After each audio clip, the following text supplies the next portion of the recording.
सर्दियों की एक सुनहरी सुबह थी। शहंशाह अकबर और उनके सबसे प्रिय सलाहकार बीरबल यमुना नदी के किनारे शाही बाग में टहल रहे थे। शहंशाह अकबर का मिजाज आज बहुत अच्छा था। उन्होंने एक गहरी सांस ली और चारों ओर फैले अपने विशाल साम्राज्य की समृद्धि को देखकर उनके सीने में गर्व का एक हल्का सा ज्वार उठा। उन्होंने बीरबल की ओर मुड़कर एक शाही अंदाज में कहा, बीरबल, देखो, ये विशाल सल्तनत, ये चमकता हुआ किला, ये लहराती हुई यमुना, ये सब मेरा है। मैं इस मुल्क का बादशाह हूं। करोड़ों लोग मेरे हुक्म की तामील करते हैं। मैं किसी का नौकर नहीं, सब मेरे नौकर हैं। इस दुनिया में मुझसे ज्यादा आजाद और शक्तिशाली भला कौन हो सकता है? बादशाह के स्वर में एक अभिमान था, एक गुरूर था जो उनकी हैसियत के हिसाब से स्वाभाविक भी था। बीरबल, जो हमेशा की तरह शांत और संयमित थे, मुस्कुराए।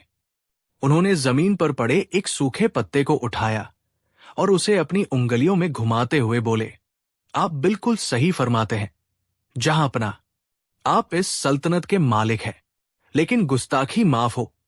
एक बात मेरी समझ में नहीं आती। अकबर ने अपनी भौहें चढ़ाकर पूछा, ऐसी कौन सी बात है जो तुम्हारी मोटी अक्ल में नहीं आती, बीरबल? बीरबल ने बड़ी विनम्रता से कहा, आलम पनाह, मैं ये नहीं समझ पाता कि जब आप कहते हैं कि आप किसी के नौकर नहीं हैं, तो फिर आप दिन रात इतनी मेहनत क्यों करते हैं? आप भोर होने से पहले जाग जाते हैं, देर रात तक दीवाने खास में सल्तनत के मसले सुलझाते हैं। आप अपनी प्रजा की छोटी छोटी तकलीफों के बारे में सोचते हैं, उनकी शिकायतों को सुनते हैं, उनके लिए इंसाफ का इंतजाम करते हैं। अगर आप किसी के नौकर नहीं हैं, तो फिर ये सब किसके लिए करते हैं? अकबर ये सुनकर थोड़ा चौंके। उन्हें बीरबल की बात में कुछ सच्चाई लगी, लेकिन उनका शाही गुरूर इसे मानने को तैयार नहीं था। वो थोड़ा तल्ख होकर बोले, ये सब मैं अपनी जिम्मेदारी निभाने के लिए करता हूं, बीरबल। ये मेरा फर्ज है। मैं एक बादशाह हूं और अपनी प्रजा का ख्याल रखना मेरा धर्म है। इसे तुम नौकरी नहीं कह सकते। बीरबल ने सिर झुकाया। मैं आपकी बात का सम्मान करता हूं, जहांपना, लेकिन एक नौकर भी तो यही करता है। वो अपने मालिक द्वारा दी गई जिम्मेदारियों को पूरा करता है। वो अपने मालिक के प्रति वफादार रहता है। वो अपने मालिक की सेवा को ही अपना फर्ज और धर्म समझता है। अब अकबर को गुस्सा आने लगा। उन्हें लगा कि बीरबल जानबूझकर उनकी शान में गुस्ताखी कर रहा है। तुम कहना क्या चाहते हो, बीरबल? उन्होंने तेज आवाज में पूछा। क्या तुम ये साबित करना चाहते हो कि मैं शहंशाह हिंदुस्तान एक नौकर हूं? बीरबल ने शांत भाव से उत्तर दिया, जहांपनाह, मैं कुछ साबित नहीं करना चाहता। मैं तो बस सच को समझने की कोशिश कर रहा हूं। मेरे लिए तो आप ही मेरे मालिक हैं, लेकिन क्या आप सच में किसी के नौकर नहीं हैं? ये बात अकबर के दिल में तीर की तरह चुभ गई। बस, बहुत हुआ बीरबल। हम तुम्हारी इस बकवास को और नहीं सुन सकते। अगर तुम इतने ही अक्लमंद हो, तो साबित करके दिखाओ कि हम नौकर हैं। और अगर तुम ये साबित नहीं कर पाए, तो हम तुम्हें इस गुस्ताखी के लिए ऐसी सजा देंगे कि तुम जिंदगी भर याद रखोगे। अकबर का चेहरा गुस्से से लाल हो चुका था। उन्होंने बीरबल को चुनौती दे दी थी। बीरबल ने एक गहरी सांस ली। मुझे आपकी चुनौती मंजूर है, जहांपनाह, लेकिन मुझे इसे साबित करने के लिए कुछ समय और आपकी पूरी सल्तनत में किसी से भी सवाल जवाब करने की इजाजत चाहिए होगी। अकबर ने तुनक कर कहा, तुम्हें 1 हफ्ते का समय दिया जाता है। तुम जिससे चाहो सवाल कर सकते हो, लेकिन याद रखना, अगर तुम नाकाम हुए तो अंजाम अच्छा नहीं होगा। यह कहकर अकबर गुस्से में अपने महल की ओर लौट गए। बीरबल वही खड़े यमुना की लहरों को देखते रहे। उनके चेहरे पर एक हल्की सी रहस्यमयी मुस्कान थी। अगले दिन से बीरबल अपने काम में जुट गए। ये खबर पूरे आगरा में फैल गई कि बीरबल ने ये साबित करने का बीड़ा उठाया है कि बादशाह भी एक नौकर है। दरबारियों में, खासकर जो बीरबल से जलते थे, खुशी की लहर दौड़ गई। उन्हें लगा कि इस बार बीरबल ने खुद अपने पैरों पर कुल्हाड़ी मार ली है। भला कोई बादशाह को नौकर कैसे साबित कर सकता है? बीरबल ने अपनी खोज की शुरुआत शहर के सबसे निचले तबके से की। वो सबसे पहले एक गरीब लकड़हारे के पास पहुंचे, जो जंगल से लकड़ियां काटकर बाजार में बेचता था। क्यों भाई? बीरबल ने पूछा, तुम दिन भर इतनी मेहनत क्यों करते हो? लकड़हारे ने जवाब दिया, क्या करूं हुजूर, पेट का नौकर हूं। अगर मेहनत नहीं करूंगा तो मेरे बीवी बच्चे भूखे मर जाएंगे। ये पेट ही है जो मुझसे ये सब करवाता है। बीरबल मुस्कुराए और आगे बढ़ गए। फिर वो एक किसान के पास पहुंचे जो अपने खेत में हल चला रहा था। बीरबल ने उससे भी वही सवाल किया। किसान ने पसीना पोंछते हुए कहा, साहब, हम तो इस जमीन के नौकर हैं। ये हमारी मां है। इसकी सेवा नहीं करेंगे तो ये हमें अनाज कैसे देगी? हम सब इस धरती मां के सेवक हैं।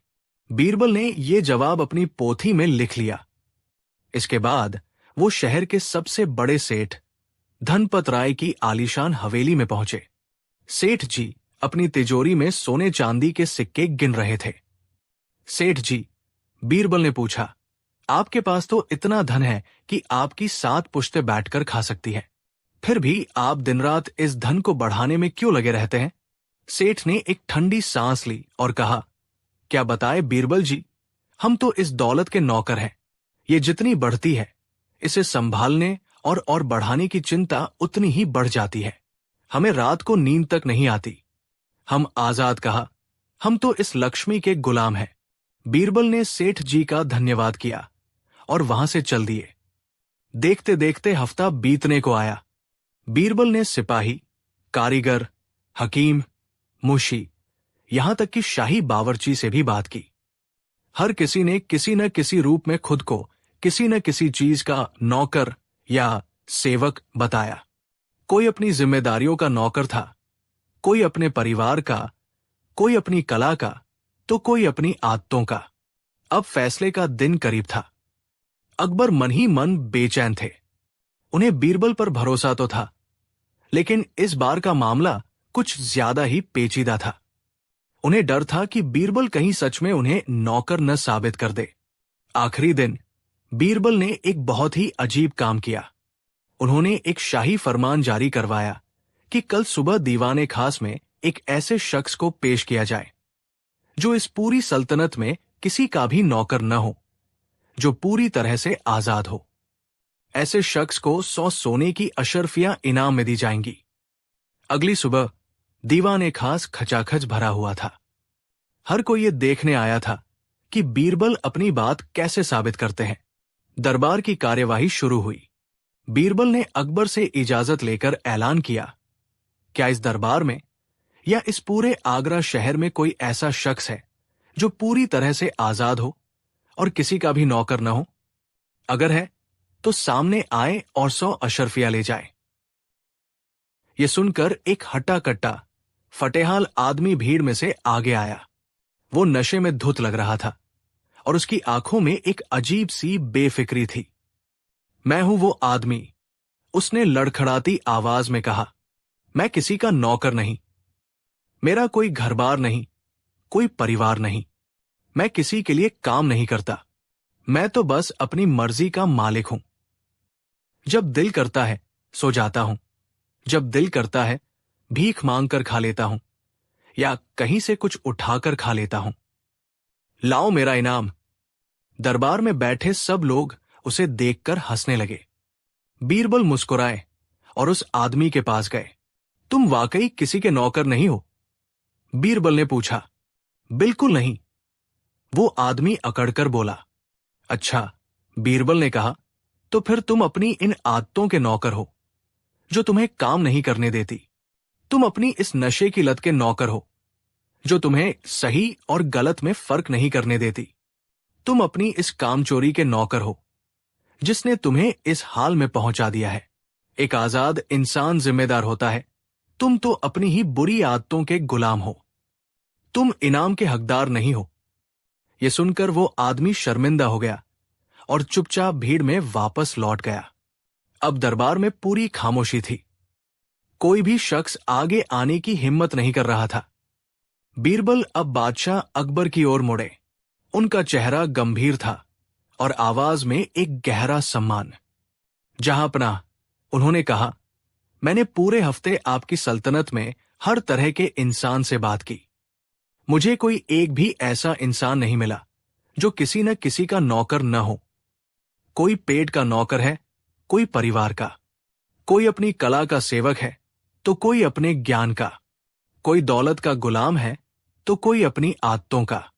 वो एक पल के लिए रुके और फिर उन्होंने अपनी सबसे बड़ी बात कही, जहांपनाह, इस दुनिया में हर इंसान किसी न किसी जिम्मेदारी की जंजीर से बंधा है, और जो इंसान जितनी बड़ी कुर्सी पर बैठता है उसकी जिम्मेदारियां उतनी ही बड़ी होती है और उसकी जंजीरें उतनी ही मजबूत।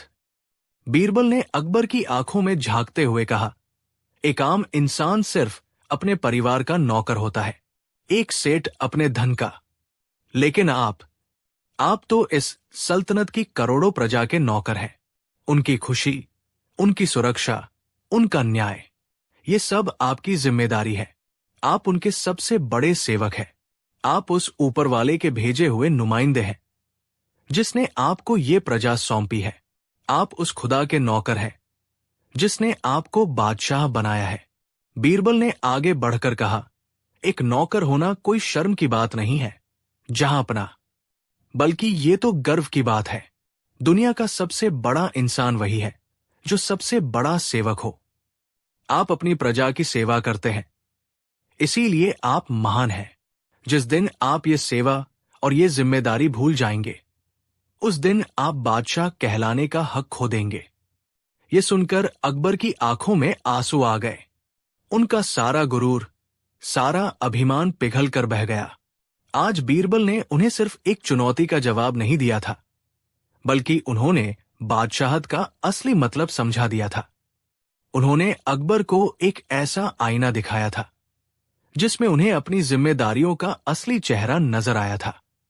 अकबर अपनी गद्दी से उठे, आगे बढ़े और उन्होंने बीरबल को कसकर गले से लगा लिया। तुमने हमारी आंखें खोल दी बीरबल। तुम सिर्फ हमारे सलाहकार नहीं, हमारे गुरु हो। आज तुमने हमें जो सबक सिखाया है वो हम जिंदगी भर नहीं भूलेंगे। हां, हम नौकर हैं, हम अपनी प्रजा के नौकर हैं और हमें इस बात पर गर्व है। पूरा दरबार शहंशाह अकबर की जय हो, बीरबल की जय हो के नारों से गूंज उठा। उस दिन के बाद अकबर ने पहले से भी ज्यादा लगन और मेहनत से अपनी प्रजा की सेवा की, क्योंकि अब वो समझ चुके थे कि असली बादशाहत हुक्म चलाने में नहीं, बल्कि सेवा करने में है। और ये कहानी आज भी हमें याद दिलाती है कि हम सब, चाहे किसी भी पद पर हों, किसी न किसी रूप में एक दूसरे के और अपनी जिम्मेदारियों के सेवक हैं। कहानी 2। आगरा की उस सुबह दरबार की रौनक देखने लायक थी। शहंशाह जलालुद्दीन मोहम्मद अकबर अपने भव्य सिंहासन पर विराजमान थे और उनके नवरत्न दरबार की शोभा बढ़ा रहे थे। माहौल शांत और गंभीर था जब अचानक द्वारपालों ने एक ऐसी घोषणा की जिसने सबकी उत्सुकता बढ़ा दी। घोषणा हुई कि ज्ञान की नगरी काशी से महापंडित वागीश शर्मा, जिन्हें लोग वाचस्पति की उपाधि से जानते थे, शहंशाह से मिलने की इच्छा रखते हैं। पंडित वागीश का नाम किसी परिचय का मोहताज नहीं था। उनकी ख्याति एक ऐसे विद्वान के रूप में थी जिनके ज्ञान का कोई और छोर नहीं था, लेकिन उनके ज्ञान के साथ साथ उनका अहंकार भी आसमान छूता था। वो मानते थे कि पूरी धरती पर उनके जैसा ज्ञानी कोई दूसरा नहीं है। अकबर ने उन्हें दरबार में आने की अनुमति दी। कुछ ही पलों में एक तेजस्वी लेकिन अहंकारी व्यक्तित्व ने दरबार में प्रवेश किया। माथे पर ज्ञान का तेज था, पर आंखों में दुनिया को तुच्छ समझने का भाव। उन्होंने शहंशाह को प्रणाम तो किया, लेकिन उनकी कमर झुकी नहीं, अकड़ी रही। अकबर ने उनका सत्कार करते हुए कहा, पधारिए महापंडित। हमारा सौभाग्य है कि आपके चरण हमारी राजधानी में पड़े। पंडित वागीश ने एक तिरछी मुस्कान के साथ कहा, शहंशाह, सौभाग्य या दुर्भाग्य, इसका निर्णय तो अभी होना बाकी है।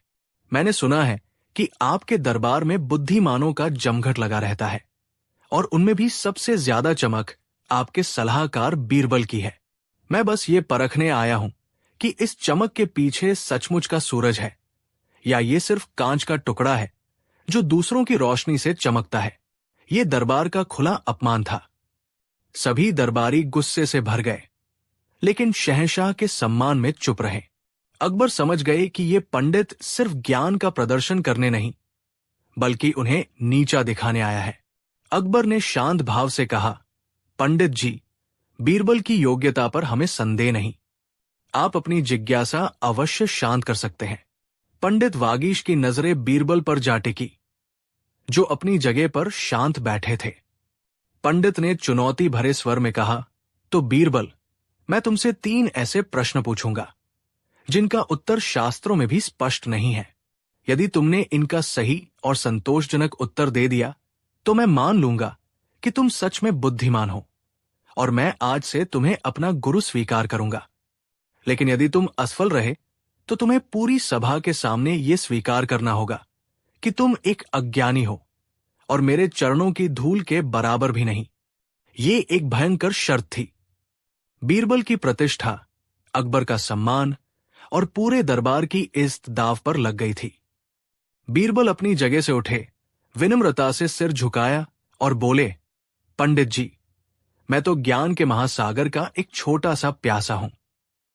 आपकी ज्ञान गंगा से यदि कुछ बूंदें मुझे मिल जाए तो मेरा जीवन धन्य हो जाएगा। आप प्रश्न पूछने की कृपा करें। बीरबल की विनम्रता ने पंडित के अहंकार को और हवा दे दी। उन्होंने अपना पहला, सबसे गूढ़ प्रश्न पूछा, बीरबल, बताओ समय का पिता कौन है और उसका पुत्र कौन है? ये एक विचित्र और दार्शनिक प्रश्न था। समय को तो अनादि और अनंत माना जाता है। उसका न कोई आरंभ है न अंत। फिर उसका पिता और पुत्र कैसे हो सकता है? दरबार में बैठे ज्ञानी भी चकरा गए। मुल्ला दो प्याजा मन ही मन खुश हुए। आज बीरबल की छुट्टी हुई।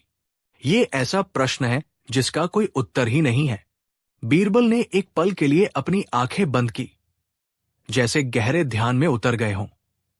फिर उन्होंने आंखें खोली और शांत स्वर में बोले, पंडित जी, आपका प्रश्न जितना गहरा है, उत्तर उतना ही सरल है, यदि हम उसे सही दृष्टिकोण से देखें। उन्होंने आगे कहा, समय का पिता है परिवर्तन, क्योंकि जब तक कुछ बदलता नहीं, तब तक समय का अनुभव ही नहीं होता। यदि सब कुछ स्थिर हो जाए तो समय रुक जाएगा। हर बदलाव एक नए क्षण को जन्म देता है। इसलिए परिवर्तन ही समय का जनक, उसका पिता है। दरबार में बैठे लोग इस व्याख्या से हैरान थे। ये एक ऐसी सोच थी जिस पर किसी ने ध्यान ही नहीं दिया था।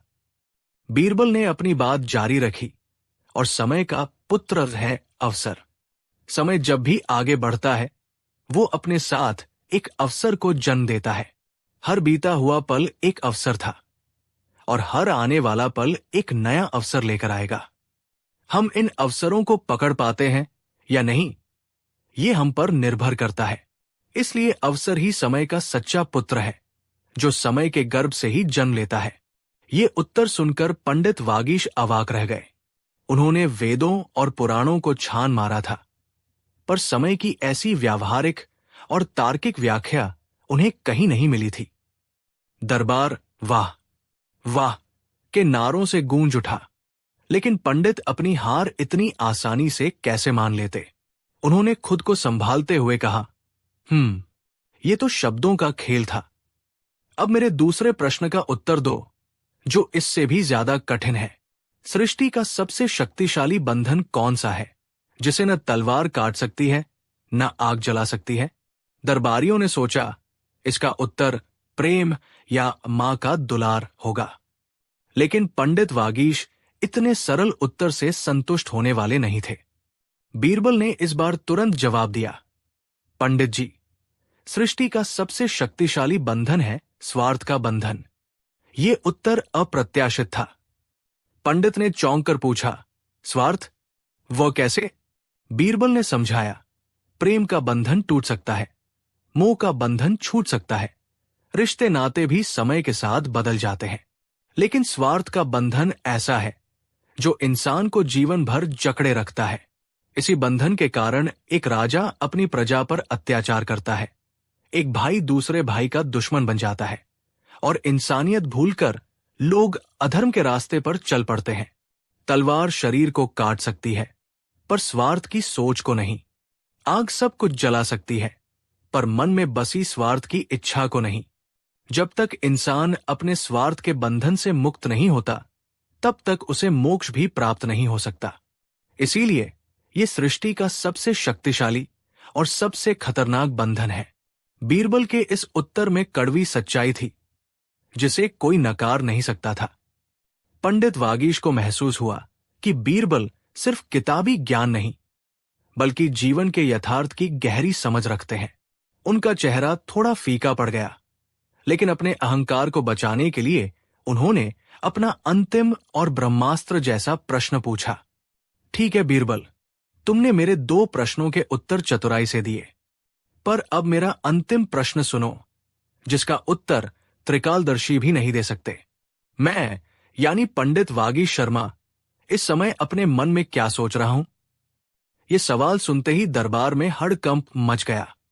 ये एक असंभव चुनौती थी।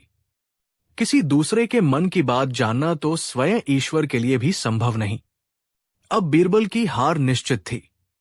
शहंशाह अकबर भी चिंता से बीरबल की ओर देखने लगे। बीरबल के चेहरे पर पहली बार एक रहस्यमयी मुस्कान आई। उन्होंने शहंशाह अकबर की ओर देखा और कहा, जहांपनाह, पंडित जी के इस प्रश्न का उत्तर देना तो बहुत आसान है, लेकिन इसके लिए मुझे आपसे एक छोटी सी आज्ञा चाहिए होगी। अकबर ने कहा, तुम्हें पूरी इजाजत है बीरबल। बीरबल पंडित वागीश की ओर मुड़े और कहा, पंडित जी, मुझे पता है आप अपने मन में क्या सोच रहे हैं, लेकिन मेरी एक शर्त है। अगर मेरी बात सच निकली तो आप यही दरबार में सबके सामने अपना ये अहंकार त्याग देंगे, और यदि मेरी बात झूठ निकली तो मैं ये दरबार छोड़कर हमेशा के लिए चला जाऊंगा। पंडित ने सोचा, ये तो असंभव है कि ये मेरे मन की बात जान सके। ये तो खुद ही अपने पैरों पर कुल्हाड़ी मार रहा है। उन्होंने तुरंत शर्त मान ली। पूरा दरबार सांस रोके खड़ा था। बीरबल ने अपनी आंखें बंद की, कुछ क्षण रुके और फिर बुलंद आवाज में बोले, पंडित जी, आप इस समय अपने मन में सोच रहे हैं कि शहंशाह अकबर चिरायु हों, उनकी सल्तनत दिन दूनी रात चौगुनी तरक्की करे, बीरबल जैसा बुद्धिमान रत्न उनके दरबार की शोभा हमेशा बढ़ाता रहे और हिंदुस्तान की प्रजा हमेशा सुखी और संपन्न रहे। ये सुनते ही पंडित वागीश के पैरों तले जमीन खिसक गई। वो हक्के बक्के रह गए। बीरबल ने उन्हें एक ऐसे जाल में फंसा दिया था जिससे निकलने का कोई रास्ता ही नहीं था। अगर पंडित कहते हैं, हां, मैं यही सोच रहा था, तो उनकी बात झूठी साबित होती, क्योंकि वह तो बीरबल की हार के बारे में सोच रहे थे। लेकिन ऐसा कहने पर उन्हें बीरबल की जीत माननी पड़ती। और अगर वो कहते हैं, नहीं, मैं ये नहीं सोच रहा था, तो वो पूरे दरबार के सामने ये स्वीकार कर लेते कि वो शहंशाह और सल्तनत का भला नहीं, बल्कि बुरा सोच रहे थे। ऐसा कहना राजद्रोह के समान था और इसका परिणाम बहुत भयंकर हो सकता था। पंडित वागीश का चेहरा सफेद पड़ गया। उनका सारा ज्ञान, सारा तर्कशास्त्र, सब कुछ धुआं हो गया। वो समझ गए कि बीरबल ने उन्हें बुद्धि से नहीं, बल्कि प्रज्ञा से हराया है। वो कुछ बोल नहीं पाए, बस सिर झुकाकर खड़े हो गए। शहंशाह अकबर अपनी हंसी नहीं रोक पाए। पूरा दरबार बीरबल की जय जयकार करने लगा। बीरबल ने न सिर्फ पंडित के प्रश्नों का उत्तर दिया, बल्कि उनके अहंकार को इस तरह तोड़ा कि उन्हें अपनी गलती का एहसास भी हो गया। पंडित वागीश ने आगे बढ़कर बीरबल के सामने हाथ जोड़ लिए और कहा, बीरबल, आज तुमने मेरी ज्ञान की आंखें खोल दी। सच्चा ज्ञानी वह नहीं जो प्रश्नों के उत्तर जानता है, बल्कि वह है जो जानता है कि कब विनम्र होना है। मैं अपना अहंकार तुम्हें समर्पित करता हूं। आज से तुम मेरे मित्र और गुरु हो। उस दिन के बाद पंडित वागीश पूरी तरह बदल गए और उन्होंने अपना ज्ञान लोगों की भलाई में लगा दिया। और बीरबल ने एक बार फिर साबित कर दिया कि बुद्धि का सबसे बड़ा कमाल मुश्किल सवालों के जवाब देना नहीं, बल्कि ऐसी परिस्थितियां बना देना है जहां विरोधी खुद ही निरुत्तर हो जाए। कहानी 3। शहंशाह जलालुद्दीन मोहम्मद अकबर का दरबार लगा था। दरबार की भव्यता देखते लायक थी, लेकिन इस भव्यता के पीछे एक ऐसा रोग धीरे धीरे फैल रहा था जो बड़ी बड़ी सल्तनतों को खोखला कर देता है। वो रोग था चापलूसी। शहंशाह अकबर महान थे, न्यायप्रिय थे, लेकिन हर इंसान की तरह उन्हें भी अपनी प्रशंसा सुनना अच्छा लगता था। इसी बात का फायदा उनके कुछ दरबारी उठाने लगे थे। इन दरबारियों का एक गिरोह था जिसका मुखिया था मुंतजिर खान। मुंतजिर खान की जुबान शहद से भी मीठी थी, लेकिन दिल जहर से भी कड़वा। वो और उसके साथी, जिन्हें बीरबल मन ही मन चमचा ए खास कहते थे, दिन रात शहंशाह की झूठी तारीफों के पुल बांधते रहते। अगर शहंशाह शिकार पर एक साधारण हिरण भी मार लाते तो मुंतजिर खान कहता, वाह जहांपना, क्या निशाना है, ऐसा लगता है जैसे स्वयं इंद्रदेव ने अपना वज्र चलाया हो। इस हिरण की आत्मा भी धन्य हो गई जो आपके हाथों से मुक्त हुई। अगर शहंशाह कोई साधारण कविता भी लिख देते तो एक दूसरा चमचा, दिलावर सिन्हा, जमीन पर लोट लोट कर कहता, अल्लाह, क्या शब्द है, क्या गहराई है। गालिब और मीर भी आज जिंदा होते तो आपकी शागिर्दी कबूल कर लेते। हुजूर। ये सब देखकर बीरबल मन ही मन कुढ़ते, लेकिन चुप रहते। वो जानते थे कि शहंशाह को सीधे सीधे ये कहना कि वह चापलूसों से घिरे हैं, आग में घी डालने जैसा होगा। उन्हें एक ऐसे तरीके की जरूरत थी जो सांप भी मार दे और लाठी भी न टूटे। धीरे धीरे चापलूसी का ये जहर शहंशाह पर असर करने लगा। वो उन दरबारियों को ज्यादा पसंद करने लगे जो उनकी हां में हां मिलाते। न्याय और सच्चाई की बातें उन्हें कड़वी लगने लगी। बीरबल जब भी किसी मुद्दे पर अपनी बेबाक राय रखते तो शहंशाह को वो दखलंदाजी लगती। मुंतजिर खान और उसका गिरोह इसी मौके की तलाश में था। एक दिन शहंशाह ने दरबार में घोषणा की, हमने एक सपना देखा। सपने में हमने एक ऐसा अद्भुत घोड़ा देखा जो हवा में बातें करता था, जिसके पंख थे और उसकी आंखों से रोशनी निकलती थी। हमारा मन उस घोड़े पर बैठने का कर रहा है। हम चाहते हैं कि हमारे लिए ठीक वैसा ही एक घोड़ा ढूंढ कर लाया जाए। ये एक निहायत ही बेतुकी और असंभव मांग थी। सभी जानते थे कि ऐसा घोड़ा सिर्फ कल्पना में हो सकता है, हकीकत में नहीं। लेकिन चमचा मंडली कहाँ चुप रहने वाली थी। मुंतजिर खान तुरंत आगे बढ़ा और सजदा करते हुए बोला, जहांपना, आपके सपने भी आपकी तरह दिव्य होते हैं। ऐसा घोड़ा जरूर कहीं न कहीं होगा। आप तो इस धरती के मालिक हैं। आपके लिए क्या असंभव है, आप हुक्म करें। हम जमीन आसमान एक कर देंगे और उस आसमानी घोड़े को आपके कदमों में लाकर पेश करेंगे। दूसरे चमचों ने भी हां में हां मिलाई। जरूर हुजूर, हम आज ही निकल पड़ते हैं। पूर्व, पश्चिम, उत्तर, दक्षिण, हर दिशा में अपने दूत भेज देंगे। अकबर ये सुनकर बहुत प्रसन्न हुए। उन्होंने बीरबल की ओर देखा जो चुपचाप बैठे थे। बीरबल, तुम चुप क्यों हो? क्या तुम्हें हमारी बात पर यकीन नहीं? बीरबल ने अदब से सिर झुकाया। जहांपनाह, आपका सपना बेशक अद्भुत है, लेकिन ऐसा घोड़ा। इससे पहले कि बीरबल अपनी बात पूरी करते, मुंतजिर खान बीच में बोल पड़ा, देखिए जहांपनाह, मैंने कहा था ना, बीरबल को आपकी काबिलियत पर शक है। वो नहीं चाहते कि आपको वो दिव्य घोड़ा मिले। असल में वो आपसे जलते हैं। शहंशाह का चेहरा गुस्से से लाल हो गया। बस बीरबल, बहुत हुआ। हम तुम्हारी नकारात्मक बातें नहीं सुनना चाहते। हम तुम्हें 1 महीने का समय देते हैं। या तो तुम वो घोड़ा ढूंढ कर लाओ, या फिर ये दरबार छोड़कर हमेशा के लिए चले जाओ। ये बीरबल के लिए एक सीधी चुनौती थी।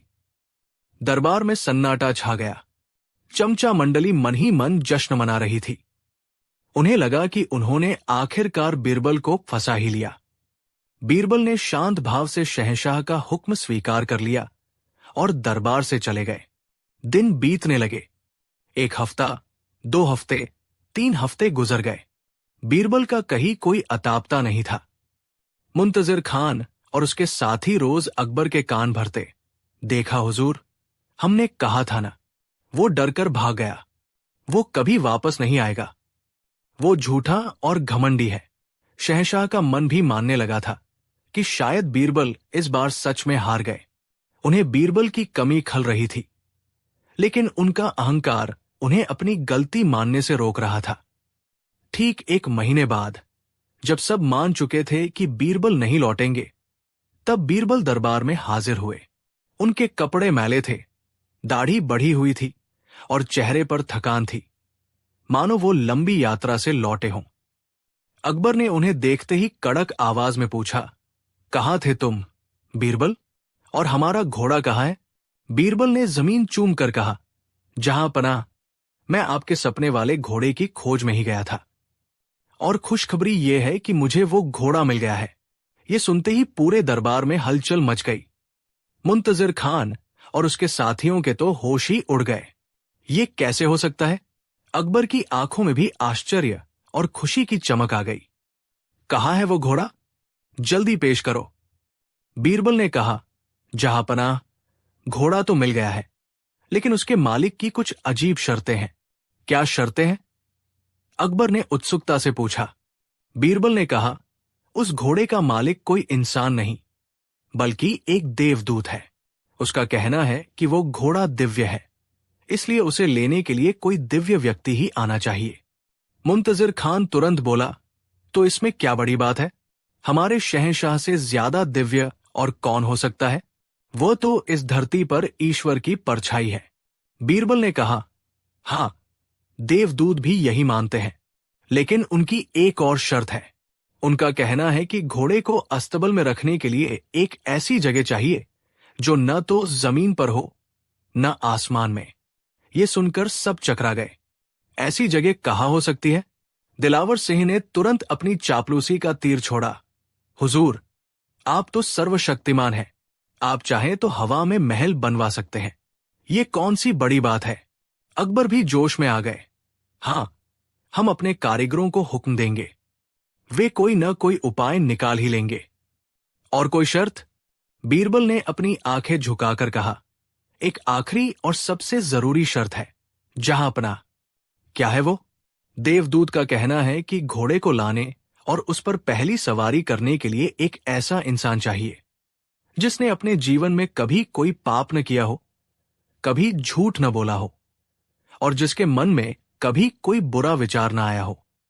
चूंकि वो घोड़ा दिव्य है, वो किसी भी अपवित्र इंसान का बोझ नहीं उठा सकता। जैसे ही कोई पापी उसे छुएगा, वो जलकर राख हो जाएगा। ये सुनते ही दरबार में मौत जैसा सन्नाटा छा गया।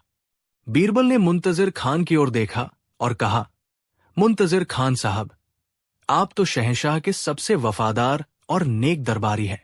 आपकी जुबान से तो हमेशा सच और शहद ही टपकता है। आप ही चलिए न उस घोड़े को लाने। मुंतजिर खान का चेहरा सफेद पड़ गया। वो हकलाते हुए बोला, मैं तो एक अदना सा सेवक हूं। बीरबल जी, मुझसे तो जाने अनजाने में कई गलतियां हुई होंगी, मैं इस लायक कहा। फिर बीरबल ने दिलावर सिंह की ओर देखा। दिलावर सिंह जी, आप तो धर्म और ईमान की मिसाल है, शायद आप ये पवित्र काम कर सकें। दिलावर सिंह ने तुरंत हाथ जोड़ लिए। नहीं, बीरबल जी, मैं तो महापापी हूं, ये काम मेरे बस का नहीं। एक एक करके बीरबल ने सभी चमचाए खास दरबारियों से पूछा, लेकिन हर किसी ने कोई न कोई बहाना बनाकर खुद को पापी और उस काम के अयोग्य बता दिया, जिस जुबान से वे कल तक खुद को फरिश्ता बताते नहीं थकते थे। आज उसी जुबान से वे खुद को शैतान का भाई साबित करने पर तुले थे। ये सारा तमाशा शहंशाह अकबर खामोशी से देख रहे थे। उनकी आंखों के सामने से चापलूसी का पर्दा धीरे धीरे हट रहा था। उन्हें समझ आ रहा था कि जो लोग कल तक उनके लिए जमीन आसमान एक करने की कस्में खा रहे थे, वे आज एक काल्पनिक घोड़े को लाने के नाम पर भी अपनी सच्चाई उगल रहे हैं। अंत में जब कोई भी तैयार नहीं हुआ, तो बीरबल ने शहंशाह से कहा, जहांपनाह, अब आप ही बताइए, जब आपके दरबार में एक भी ऐसा नेक और पवित्र इंसान नहीं है जो उस दिव्य घोड़े को ला सके, तो मैं बेचारा अकेला क्या करता। इसीलिए मैं घोड़े को वहीं उसके मालिक के पास छोड़कर आ गया और उससे वादा किया कि जैसे ही हमें कोई योग्य व्यक्ति मिलेगा, हम उसे भेज देंगे। अब अकबर से रहा नहीं गया। वो अपनी गद्दी से उठे और जोर से हंसने लगे। उनकी हंसी में गुस्सा नहीं, बल्कि आत्मग्लानि और बोध का भाव था। वो समझ गए थे कि ये पूरा नाटक बीरबल ने उन्हें और उनके चापलूस दरबारियों को सबक सिखाने के लिए रचा था। उन्होंने बीरबल को गले लगा लिया और कहा, बीरबल, तुम धन्य हो। आज तुमने हमारी आंखें खोल दी। तुमने हमें उस आईने का सच दिखा दिया जिसे हम देखना ही नहीं चाहते थे। हम इन मीठी बातों के जाल में ऐसे फंसे कि सच और झूठ का फर्क ही भूल गए थे। फिर वो उन चापलूस दरबारियों की ओर मुड़े जो शर्म से सिर झुकाए खड़े थे। अकबर ने गरज कर कहा, तुम लोग नमक हराम हो। तुम्हारी झूठी तारीफों ने हमें सच से दूर कर दिया था। आज से अगर किसी ने भी दरबार में चापलूसी करने की कोशिश की तो उसकी जुबान खींच ली जाएगी। दरबार सच्चाई और योग्यता से चलेगा, मक्खनबाजी से नहीं। उस दिन के बाद अकबर के दरबार का माहौल ही बदल गया। चापलूसों को समझ आ गया था कि उनकी दाल अब नहीं गलने वाली। बीरबल ने बिना किसी का अपमान किए, बिना किसी को सजा दिए, अपनी बुद्धिमानी से चापलूसी के उस रोग को जड़ से उखाड़ फेंका था। और इस तरह बीरबल ने एक बार फिर साबित कर दिया कि एक सच्चा सलाहकार वो नहीं होता जो राजा को वही सुनाए जो उसे पसंद है, बल्कि वो होता है जो राजा को वह दिखाए जो उसके लिए सही है, चाहे वह कितना भी कड़वा क्यों न हो। कहानी 4। हिंदुस्तान की सरजमी पर जब मुगलिया सल्तनत का सूरज चमक रहा था, तब आगरा के दरबार में सिर्फ ताकत ही नहीं, बल्कि अक्ल और हाजिर जवाबी की भी हुकूमत चलती थी। शहंशाह जलालुद्दीन मोहम्मद अकबर के दरबार में नवरत्नों की चमक थी, लेकिन उन सब में सबसे तेज और चमकदार सितारा थे बीरबल। मगर आज उसी चमकते सितारे पर ग्रहण लगने वाला था। आज दरबार में एक ऐसी चुनौती आई थी जिसने शहंशाह के सब्र और दरबारियों की अक्ल का धागा तोड़कर रख दिया था। अकबर का दरबार भरा हुआ था, पर सबके चेहरों पर तनाव साफ नजर आ रहा था। बीच में काबुल का एक दूत, जिसका नाम कासिम बेग था, बड़े घमंड से खड़ा था। शहंशाह अकबर ने गुस्से में अपनी मूंछों पर ताव देते हुए कहा, कासिम बेग, तुम्हारे सुल्तान मिर्जा हाकिम ने ये कैसा मजाक भेजा है? ये कोई पहेली है या हमारी सल्तनत की तौहीन का पैगाम? कासिम बेग व्यंग्य से मुस्कुराया और बोला, शहंशाहेंद, ये मजाक नहीं, अक्ल का इम्तिहान है। हमारे सुल्तान का मानना है कि जिस सल्तनत की बुनियाद अक्ल पर हो, उसे कोई नहीं झुका सकता। उन्होंने बस एक छोटी सी शर्त रखी है। आप या आपके दरबारी कोई भी हमें एक ऐसी बात बताएं जो एक ही समय में आधी सच हो और आधी झूठ। ये सुनते ही दरबार में कानाफूसी शुरू हो गई। ये सिर्फ एक सवाल नहीं था, बल्कि काबुल की तरफ से फेंका गया एक जाल था। अगर अकबर के दरबारी जवाब नहीं दे पाते तो पूरी दुनिया में ये खबर फैल जाती कि हिंदुस्तान का शहंशाह और उसका दरबार बुद्धिहीनों से भरा है। ये सल्तनत की इज्जत पर एक ऐसा दाग होता जिसे तलवारों से भी नहीं मिटाया जा सकता था। अकबर ने अपने नवरत्नों की ओर देखते हुए पूछा, क्या हमारे दरबार में कोई ऐसा बुद्धिमान नहीं जो इस काबुली दूत का मुंह बंद कर सके? मुल्ला दो प्याजा, तुम तो खुद को बड़ी अक्ल वाला समझते हो, कुछ कहो। मुल्ला दो प्याजा, जो बीरबल से जलते थे, आगे आए। उन्हें लगा कि ये बीरबल को नीचा दिखाने का सुनहरा मौका है। उन्होंने सीना चौड़ा करके कासिम बेग से कहा, सुनो दूत, मैं आज बहुत बीमार हूं। कासिम बेग हंसते हुए बोला, इसमें आधा सच और आधा झूठ कहा है। मुल्ला जी, या तो आप बीमार हैं या नहीं है। ये तो पूरा सच या पूरा झूठ हुआ। मुल्ला दो प्याजा का चेहरा उतर गया। दूसरे दरबारियों ने भी कोशिश की। एक ने कहा, आज सूरज पश्चिम से निकला है, कासिम बेग ने जवाब दिया, ये तो सरासर झूठ है। दूसरे ने कहा, मैं इंसान हूं। कासिम बेग बोला, ये तो पूरा सच है। एक के बाद एक सभी दरबारी अपनी अक्ल के घोड़े दौड़ा रहे थे, लेकिन हर घोड़ा दौड़ शुरू होने से पहले ही लड़खड़ा जाता। कासिम बेग का घमंड बढ़ता जा रहा था और शहंशाह अकबर का चेहरा गुस्से से लाल होता जा रहा था। दरबार में बीरबल मौजूद नहीं थे, क्योंकि वो किसी जरूरी काम से शहर से बाहर गए थे। दरबारियों को लगा आज बीरबल की गैर मौजूदगी में उनकी दाल गल जाएगी, पर यहां तो पूरी सल्तनत की इज्जत दांव पर लग गई थी। शाम हो गई और दरबार बर्खास्त होने ही वाला था कि तभी बीरबल ने दरबार में प्रवेश किया। उन्होंने अदब से कहा, जहां पनाह को मेरा आदाब। दरबार में इतनी खामोशी क्यों है? क्या कोई गंभीर मसला है? अकबर के चेहरे पर उम्मीद की एक किरण दौड़ गई। उन्होंने कहा, बीरबल, तुम आ गए। आओ और देखो कि कैसे इस काबुली दूत ने हमारी नाक में दम कर रखा है।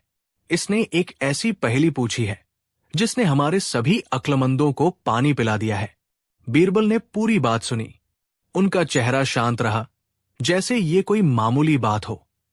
वो मुस्कुराकर बोले, जहांपनाह, सवाल तो वाकई दिलचस्प है, लेकिन इसका जवाब सोचने के लिए मुझे कुछ वक्त चाहिए। कासिम बेग ने ताना मारते हुए कहा, क्यों बीरबल जी, क्या आपकी अक्ल भी घास चरने चली गई? हमने सुना था कि आप पलक झपकते ही जवाब देते हैं। बीरबल ने शांत भाव से उत्तर दिया, तेज जवाब देना और सही जवाब देना, दोनों में फर्क होता है। कासिम बेग, जहांपनाह, मुझे 7 दिन की मोहलत दी जाए। 7वें दिन मैं भरे दरबार में इसका जवाब दूंगा। अकबर ने कहा, ठीक है बीरबल, तुम्हें 7 दिन का समय दिया जाता है, लेकिन याद रखना, इस बार सवाल सिर्फ बीरबल की बुद्धिमानी का नहीं, बल्कि पूरी मुगलिया सल्तनत की आन का है। 6 दिन बीत गए। बीरबल रोज की तरह दरबार आते, काम करते और घर चले जाते। उनके चेहरे पर कोई शिकन नहीं थी। ये देखकर उनके दुश्मनों, खासकर मुल्ला दो प्याजा को मौका मिल गया। उन्होंने कुछ दरबारियों के साथ मिलकर अकबर के कान भरने शुरू कर दिए। मुल्ला दो प्याजा ने कहा, जहांपनाह, मुझे तो दाल में कुछ काला नजर आ रहा है। 6 दिन बीत गए और बीरबल ने अब तक कुछ नहीं किया। लगता है इस बार उसकी अक्ल ने भी जवाब दे दिया है। एक और दरबारी बोला, कहीं वो डरकर भागने की तैयारी तो नहीं कर रहा? हुजूर, अगर 7वें दिन वो जवाब नहीं दे पाया तो पूरी दुनिया में हमारी हंसी होगी। मुल्ला ने आग में घी डालते हुए कहा, जहांपनाह, मेरा मानना है कि बीरबल काबुली दूत से मिल गया है। उसने सल्तनत की इज्जत का सौदा कर लिया है। अकबर का दिल बीरबल पर भरोसा करता था, लेकिन दिमाग में शक का कीड़ा धीरे धीरे रेंगने लगा था। उन्होंने बीरबल को अपने खास महल में बुलाया। अकबर के चेहरे पर गुस्सा और निराशा थी। उन्होंने पूछा, बीरबल, कल 7वां दिन है, पूरा हिंदुस्तान तुम्हारी तरफ देख रहा है और तुम ऐसे बैठे हो जैसे कुछ हुआ ही नहीं। क्या मुल्ला की बातें सच है? क्या तुमने हमारी इज्जत का सौदा कर लिया है? बीरबल दुखी हुए, लेकिन शांति से बोले, जहांपनाह, आप मुझ पर शक कर रहे हैं? जिस बीरबल ने अपनी जिंदगी आपकी और इस सल्तनत की सेवा में लगा दी, उस पर? अकबर ने कहा, तो फिर ये चुप्पी क्यों? जवाब कहाँ है? बीरबल बोले, जवाब तैयार है जहांपनाह, लेकिन उसे सिर्फ शब्दों में नहीं कहा जा सकता। उसे साबित करने के लिए एक माहौल बनाना होगा। कल सुबह आप काबुली दूत और सभी दरबारियों को यमुना नदी के किनारे बुलाइए। जवाब वही दिया जाएगा। और हां, राजकोष से 1 लाख सोने की अशर्फियों से भरा एक संदूक भी साथ मंगवा लीजिएगा। अकबर हैरान रह गए। 1 लाख अशर्फिया? बीरबल, तुम पहेली का जवाब देने वाले हो या सल्तनत को कंगाल करने वाले हो? बीरबल रहस्यमयी मुस्कान के साथ बोले, जहांपनाह, बस मुझ पर एक आखिरी बार भरोसा कीजिए। ये 1 लाख अशर्फिया या तो हमारी इज्जत बचाएंगी या हमेशा के लिए डुबो देंगी। अगली सुबह यमुना नदी के किनारे पूरा दरबार इकट्ठा था। कासिम बेग घमंड से खड़ा था। माहौल में भारी तनाव था। एक तरफ सोने की अशर्फियों से भरा संदूक रखा था। सबकी निगाहें बीरबल पर थी। कासिम बेग ने हंसते हुए पूछा, तो बीरबल जी, आज 7वां और आखिरी दिन है, कहाँ है आपका जवाब? या फिर ये सोने की अशर्फिया हमारी जीत का नजराना है? बीरबल मुस्कुराए और संदूक की तरफ इशारा किया। उन्होंने कहा, कासिम बेग, मैं तुम्हें जो बात बताने जा रहा हूं उसे गौर से सुनना। यही वो बात है जो आधी सच है और आधी झूठ। बीरबल ने एक गहरी सांस ली। पूरा दरबार शांत हो गया।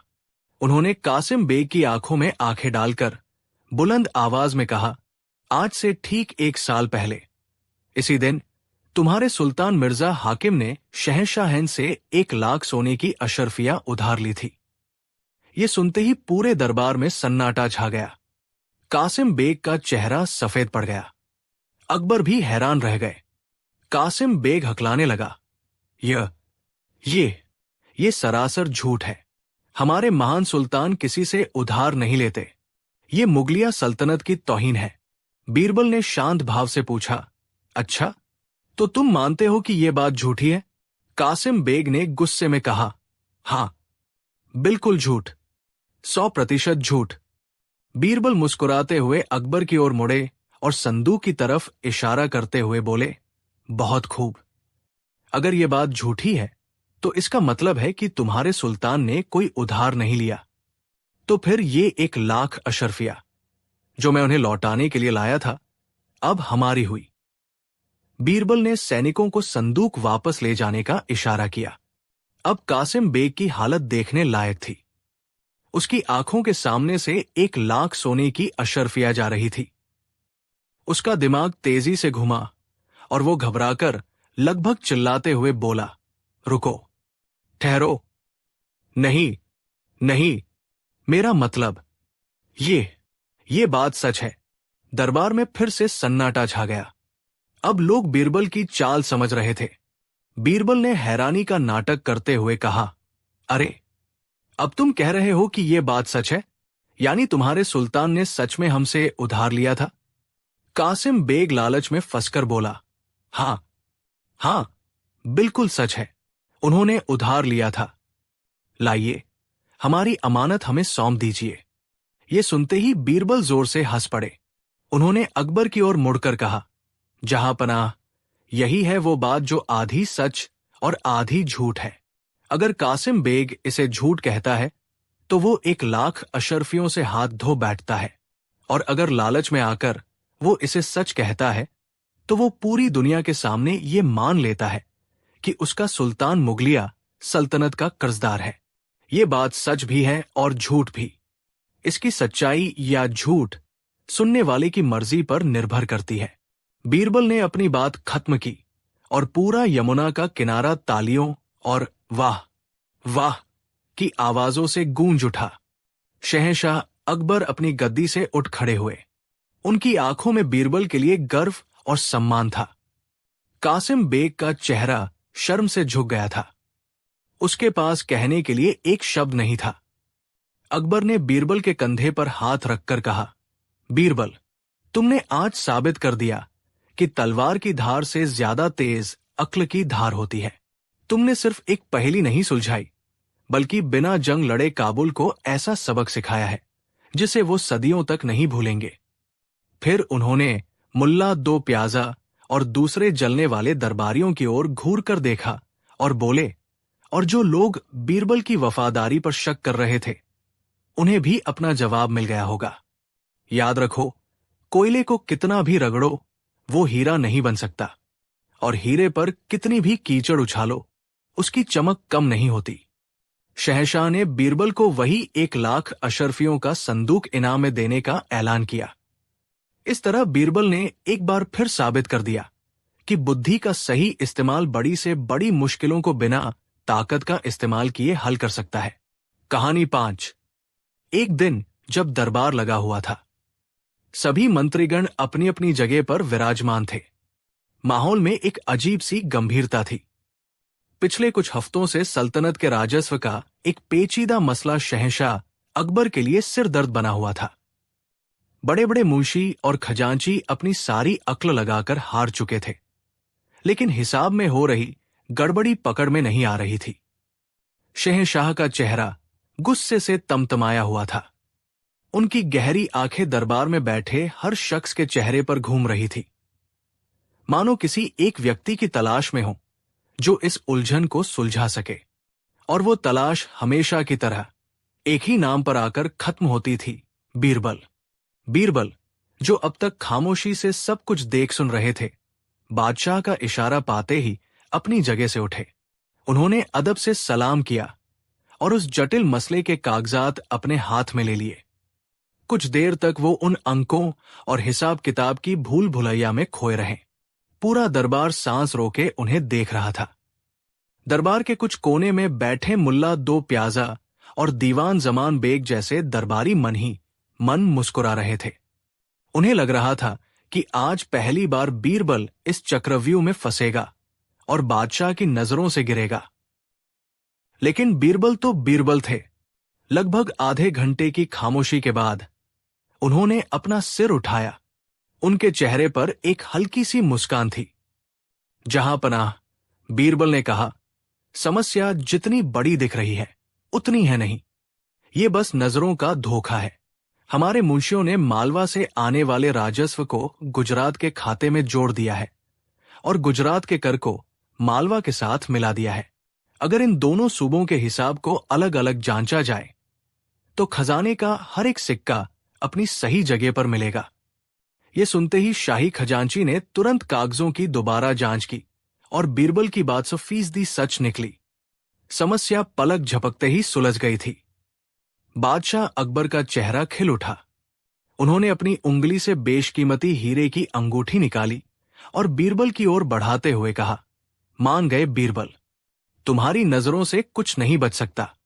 सल्तनत की सबसे बड़ी उलझन को तुमने मिनटों में सुलझा दिया। ये तुम्हारा इनाम है।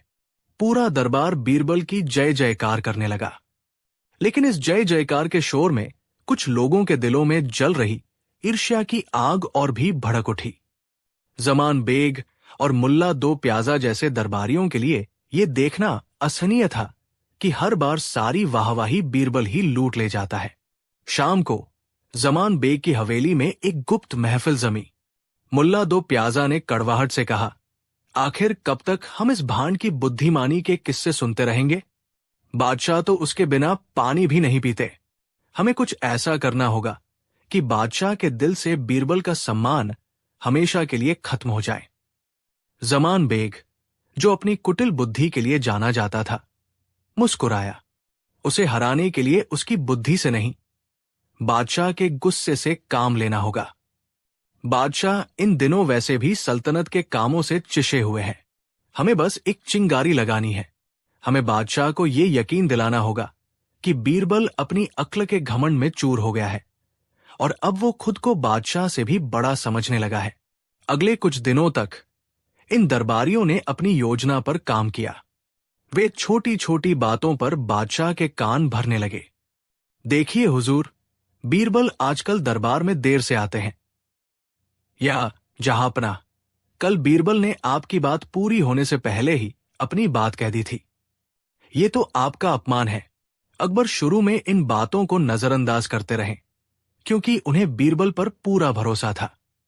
लेकिन रोज रोज एक ही पत्थर पर पानी की बूंद गिरे तो पत्थर में भी निशान पड़ जाता है।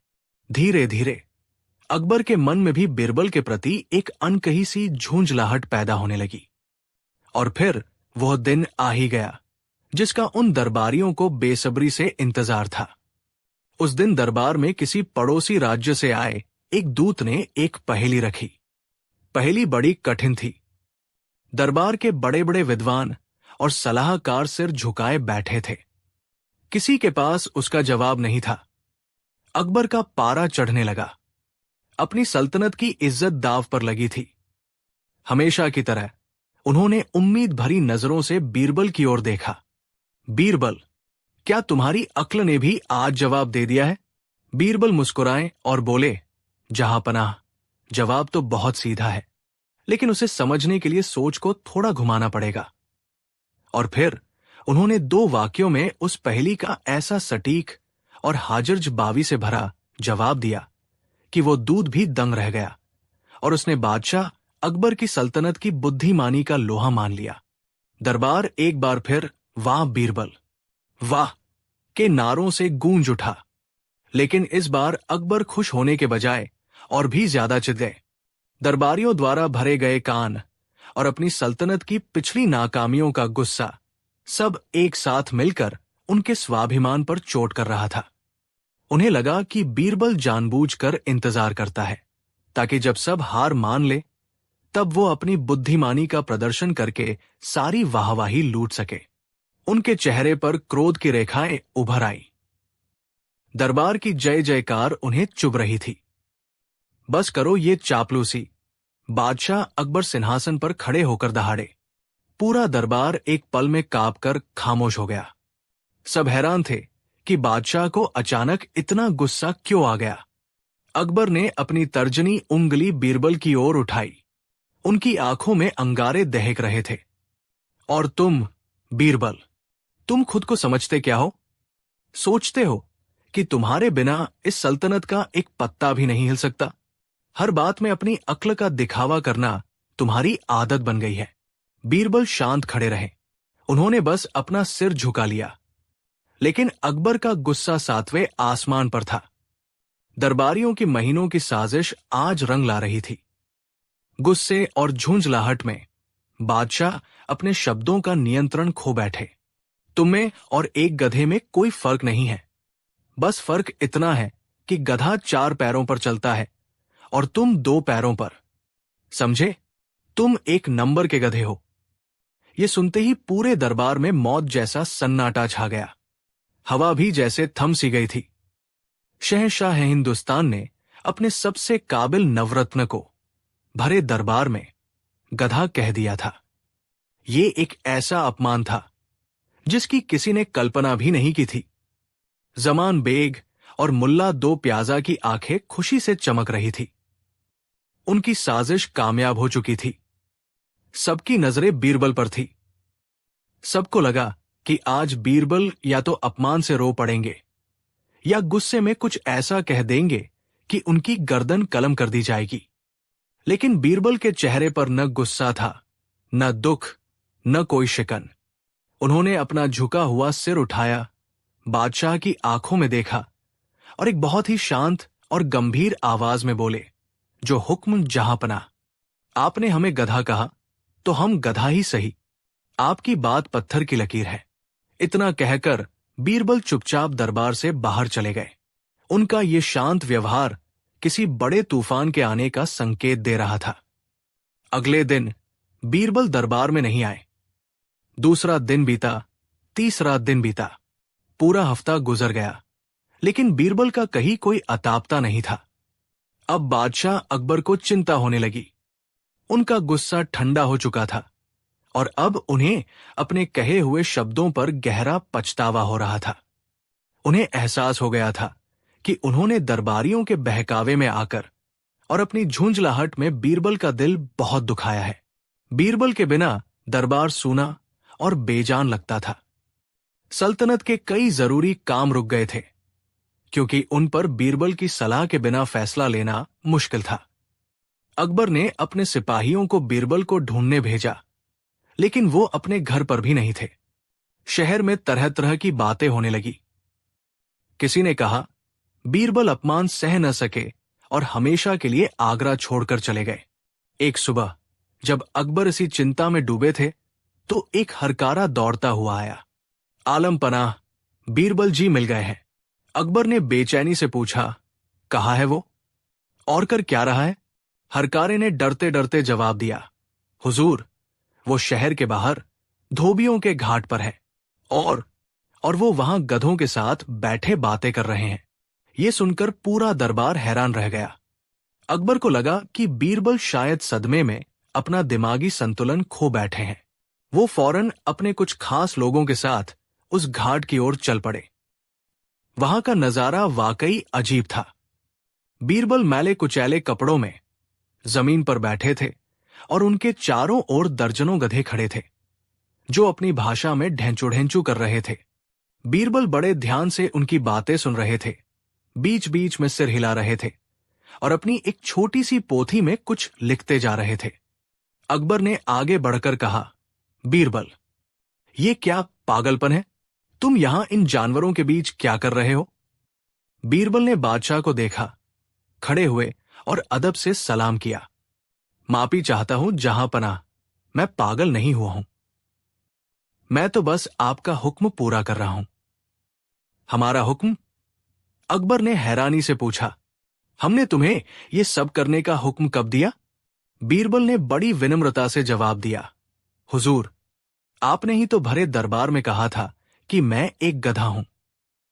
जब शहंशाह ने मुझे मेरी असली जात बता दी, तो मेरा फर्ज बनता था कि मैं अपने भाई बंधुओं से मिलूं, उनका हालचाल जानूं और उनकी समस्याओं को समझूं। पिछले एक हफ्ते से मैं यही कर रहा हूं। मैं आगरा के सारे गधों से मिला हूं, उनकी एक सूची तैयार की है और उनकी सबसे बड़ी परेशानियां भी लिखी है। अब अकबर को पूरी तरह यकीन हो गया कि बीरबल का दिमाग खराब हो गया है, लेकिन बीरबल अपनी बात पर कायम थे। जहां पनाह, बीरबल ने अपनी पोथी खोलते हुए कहा, इन बेचारों की बहुत सारी समस्याएं हैं, लेकिन इनकी 3 मांगे सबसे जरूरी है, जिन्हें ये आपके सामने रखना चाहते हैं। अकबर ने बेबसी से सिर हिलाया। ठीक है, बताओ, क्या चाहते हैं तुम्हारे ये भाई बंधु? बीरबल ने पोथी में देखते हुए पढ़ना शुरू किया। पहली मांग, इनके मालिक, धोबी और कुम्हार इनसे दिन रात काम करवाते हैं, लेकिन खाने को सिर्फ सूखा भूसा देते हैं। इनकी मांग है कि इनके लिए शाही अस्तबल से हरे चारे का इंतजाम किया जाए। अकबर ने सिर हिलाया।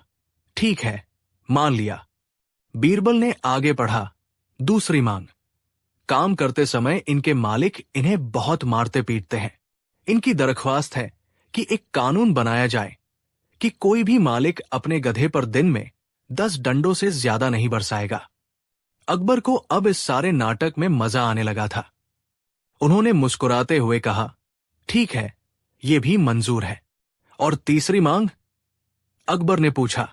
बीरबल ने एक गहरी सांस ली, अपनी पोथी बंद की और बादशाह की आंखों में सीधे देखते हुए कहा, जहांपनाह, इनकी तीसरी और सबसे बड़ी मांग यह है कि सल्तनत में अक्ल और बेअक्ली, इंसान और गधे के बीच का फर्क साफ होना चाहिए।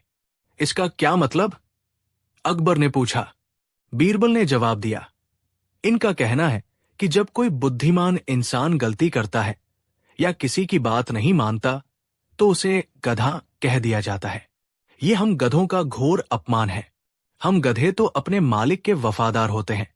जितना बोझ ला दो, चुपचाप उठाते हैं। जहां जाने को कहो, चले जाते हैं। हम कभी कोई सवाल नहीं करते, कभी कोई बहस नहीं करते, जबकि इंसान, खासकर बुद्धिमान इंसान, सवाल भी करता है, बहस भी करता है और कभी कभी अपने मालिक की बात मानने से इनकार भी कर देता है, अगर उसे लगता है कि वो बात गलत है। बीरबल एक पल के लिए रुके और फिर उन्होंने अपनी आवाज में वजन लाते हुए कहा, इसलिए आगरा के सारे गधों की ये अर्जी है कि आज के बाद किसी भी बुद्धिमान, स्वाभिमानी और सवाल करने वाले इंसान को गधा कहकर हम बेजुबान, वफादार जानवरों का अपमान न किया जाए। गधा सिर्फ उसे कहा जाए जो बिना सोचे समझे चुपचाप हर आदेश का पालन करता है। ये सुनते ही बादशाह अकबर सन्न रह गए। उनकी आंखों के सामने वो दिन घूम गया जब उन्होंने गुस्से में बीरबल को गधा कहा था। उन्हें अपनी गलती का एहसास हुआ, लेकिन इस बार ये एहसास शर्मिंदगी और पछतावे से कहीं ज्यादा बीरबल की बुद्धिमानी के प्रति सम्मान से भरा हुआ था। बीरबल ने क्या खूब पलटवार किया था। बिना एक भी अपमानजनक शब्द कहे, बिना अपनी मर्यादा लांघे, उन्होंने बादशाह को उनकी गलती का आईना दिखा दिया था। उन्होंने गधा शब्द को ही एक नई परिभाषा दे दी थी और यह साबित कर दिया था कि वो गधे नहीं, बल्कि एक ऐसे बुद्धिमान इंसान है जो गलत बात को चुपचाप बर्दाश्त नहीं कर सकते। अकबर की आंखें भर आई। वो अपने सिंहासन से उतरे, आगे बढ़े और उन्होंने बीरबल को कसकर गले लगा लिया। हमें माफ कर दो बीरबल, हमसे बहुत बड़ी गलती हो गई। तुम गधे नहीं, तुम इस सल्तनत के सबसे कीमती हीरे हो। तुम्हारे बिना ये सल्तनत अधूरी है। बीरबल की आंखों में भी आंसू थे। उन्होंने कहा, आप मेरे बादशाह हैं, जहांपनाह। आपकी डांट भी मेरे लिए इनाम है, लेकिन हर इंसान के सम्मान की एक सीमा होती है। उस दिन बादशाह अकबर ने भरे दरबार में अपनी गलती मानी और एक शाही फरमान जारी किया कि आज के बाद कोई भी किसी दूसरे इंसान को अपमानित करने के लिए जानवर के नाम का इस्तेमाल नहीं करेगा। ये कहानी आज भी हमें सिखाती है कि शब्द तलवार से भी ज्यादा गहरे घाव दे सकते हैं। लेकिन सच्ची बुद्धिमानी बदला लेने में नहीं, बल्कि सामने वाले को उसकी गलती का एहसास इतने सुंदर तरीके से कराने में है कि उसका सिर नफरत से नहीं बल्कि सम्मान से झुक जाए। कहानी 6 उन दिनों की बात है जब आगरा के शाही बावर्ची खाने में दुनिया के सबसे लजीज पकवान तैयार होते थे और उनकी खुशबू दूर दूर तक फैलकर लोगों की भूख बढ़ा देती थी। शहंशाह जलालुद्दीन मोहम्मद अकबर खाने पीने के बड़े शौकीन थे। उनके लिए रोजाना दर्जनों तरह के व्यंजन परोसे जाते थे, जिन्हें वो बड़े चाव से खाते थे। एक दिन दस्तरखान सजा हुआ था। सोने चांदी के बर्तनों में तरह तरह के सालन, कबाब, पुलाव और मिठाइयां करीने से रखी हुई थी। शहंशाह अकबर ने एक नए किस्म के पकवान की ओर इशारा करते हुए पूछा, ये क्या है? आज से पहले तो हमने इसे कभी नहीं चखा। शाही बावर्ची ने अदब से झुककर कहा, आलम पनाह, ये बैंगन का भरता है। आज हमने इसे एक नए मसाले के साथ खास आपके लिए तैयार किया है। अकबर ने थोड़ा सा भरता चखा। चखते ही उनकी आंखें आश्चर्य और प्रसन्नता से चौड़ी हो गई। वाह, क्या लाजवाब स्वाद है! ऐसा लजीज व्यंजन तो हमने आज तक नहीं खाया। ये तो सब्जियों का राजा है। बैंगन, क्या खूब सब्जी है! बादशाह की जुबान से बैंगन की तारीफ सुनते ही दरबारियों के बीच जैसे एक होड़ सी लग गई। हर कोई बैंगन के गुणगान में जमीन आसमान एक करने लगा। एक दरबारी, मीर बख्शी जमान बेग, जो बादशाह की हर बात में हाँ में हाँ मिलाने के लिए मशहूर थे, फौरन बोले, बिल्कुल दुरुस्त फरमाया जहांपनाह। बैंगन तो गुणों की खान है। देखिए तो इसका रंग कितना शाही है, बिल्कुल आपके ताज में जड़े नीलम जैसा। और इसके सिर पर जो ताज है वो तो खुद गवाही देता है कि ये सब्जियों का बादशाह है। दूसरे दरबारी, मुंशी इनायत खान, ने बात को आगे बढ़ाया, और इसकी सेहत के फायदे तो देखिए हुजूर। हकीम बताते हैं कि बैंगन खाने से दिल मजबूत होता है, दिमाग तेज होता है और चेहरे पर नूर आता है। ये तो एक सब्जी नहीं बल्कि एक दवा है। किसी ने कहा कि बैंगन का आकार कितना सुंदर होता है, तो किसी ने कहा कि ये कितना मुलायम और आसानी से पचने वाला होता है। देखते ही देखते पूरा दरबार बैंगन पुराण का पाठ करने लगा। हर कोई ये साबित करने में लगा था कि वो बादशाह से भी बड़ा बैंगन का प्रशंसक है। इस पूरी महफिल में सिर्फ एक शख्स था जो खामोश बैठा था और चेहरे पर एक हल्की सी मुस्कान लिए ये सारा तमाशा देख रहा था। वो थे बीरबल। अकबर की नजर बीरबल पर पड़ी। क्यों बीरबल, तुम चुप क्यों हो? क्या तुम्हें हमारी बात पसंद नहीं आई? क्या तुम्हें बैंगन पसंद नहीं है? बीरबल अपनी जगह से उठे, सलाम किया और बोले, नहीं जहांपनाह, ऐसी कोई बात नहीं है। आप जैसी महान हस्ती को जो चीज पसंद आ जाए, भला वो नापसंद करने की हिम्मत कौन कर सकता है? आपने बैंगन को सब्जियों का राजा कहा है, तो जरूर इसमें कोई खास बात होगी। आज से बैंगन मेरी भी पसंदीदा सब्जी है। बीरबल ने भी बाकी दरबारियों की तरह ही हाँ में हाँ मिला दी। ये देखकर ज़मान बेग और उनके साथियों को बड़ी हैरत हुई। उन्हें लगा था कि बीरबल जरूर कोई उल्टी बात कहेंगे, लेकिन आज तो वो भी उनकी ही जमात में शामिल हो गए थे। उस दिन के बाद शाही दस्तरखान की सूरत ही बदल गई। सुबह, दोपहर, शाम, तीनों वक्त बैंगन के ही पकवान बनने लगे। कभी बैंगन का भरता, कभी बैंगन का सालन, कभी तले हुए बैंगन, तो कभी बैंगन का रायता। ऐसा लगता था जैसे पूरी सल्तनत में बैंगन के अलावा कोई और सब्जी उगती ही न हो। शुरू शुरू में तो अकबर ने बड़े चाव से खाया, लेकिन 4-5 दिन लगातार बैंगन खाते खाते उनका मन ऊब गया। अब उन्हें बैंगन की शक्ल देखकर ही चिढ़ होने लगी थी। एक हफ्ते बाद जब दस्तरखान पर फिर से बैंगन का भरता और बघारे बैंगन परोसे गए, तो अकबर का सब्र जवाब दे गया। उन्होंने गुस्से में थाली सरका दी और जोर से चिल्लाए, फिर से बैंगन? क्या इस बावर्ची खाने में और कोई सब्जी नहीं है? हटाओ इसे हमारी नजरों के सामने से। कितनी बकवास और बेस्वाद सब्जी है ये। इसका न कोई अपना रंग है, न कोई रूप। इसे खाकर तो बीमार पड़ जाएं। अब जैसे ही बादशाह ने बैंगन की बुराई की, दरबारियों ने फौरन अपना सुर बदल लिया। वही मीर बख्शी ज़मान बेग, जो कल तक बैंगन के शाही रंग की तारीफ कर रहे थे, अब बोले, आपने 100% सच कहा जहांपना। ये तो बड़ा ही मनहूस रंग है। इसे देखकर ही मन खराब हो जाता है। और इसका नाम देखिए, बैगुन, यानी जिसमें कोई गुण ही न हो। नाम से ही पता चलता है कि ये कितनी बेकार सब्जी है। मूशी इनायत खान भी पीछे नहीं रहे। और सेहत के लिए तो ये जहर है हुजूर। हकीम कहते हैं कि बैंगन खाने से वात और पित्त बढ़ता है, चमड़ी के रोग होते हैं और आलस आता है। इसे तो दुश्मनों को खिलाना चाहिए। किसी ने कहा कि इसका आकार तो जूते जैसा होता है, तो किसी ने कहा कि इसे खाने से बुरे बुरे सपने आते हैं। कल तक जो बैंगन सब्जियों का राजा था, आज वो सब्जियों का शैतान बन चुका था। दरबारियों ने बैंगन की इतनी बुराइयां गिना दी जितनी शायद दुनिया में मौजूद भी नहीं होंगी। अकबर ये सब सुन रहे थे और मन ही मन मुस्कुरा रहे थे। उन्हें अपने दरबारियों की चापलूसी पर हंसी आ रही थी। तभी उनकी नजर फिर से बीरबल पर पड़ी, जो आज भी खामोश बैठे थे। अकबर ने कड़क आवाज में कहा, बीरबल, तुम आज भी चुप हो?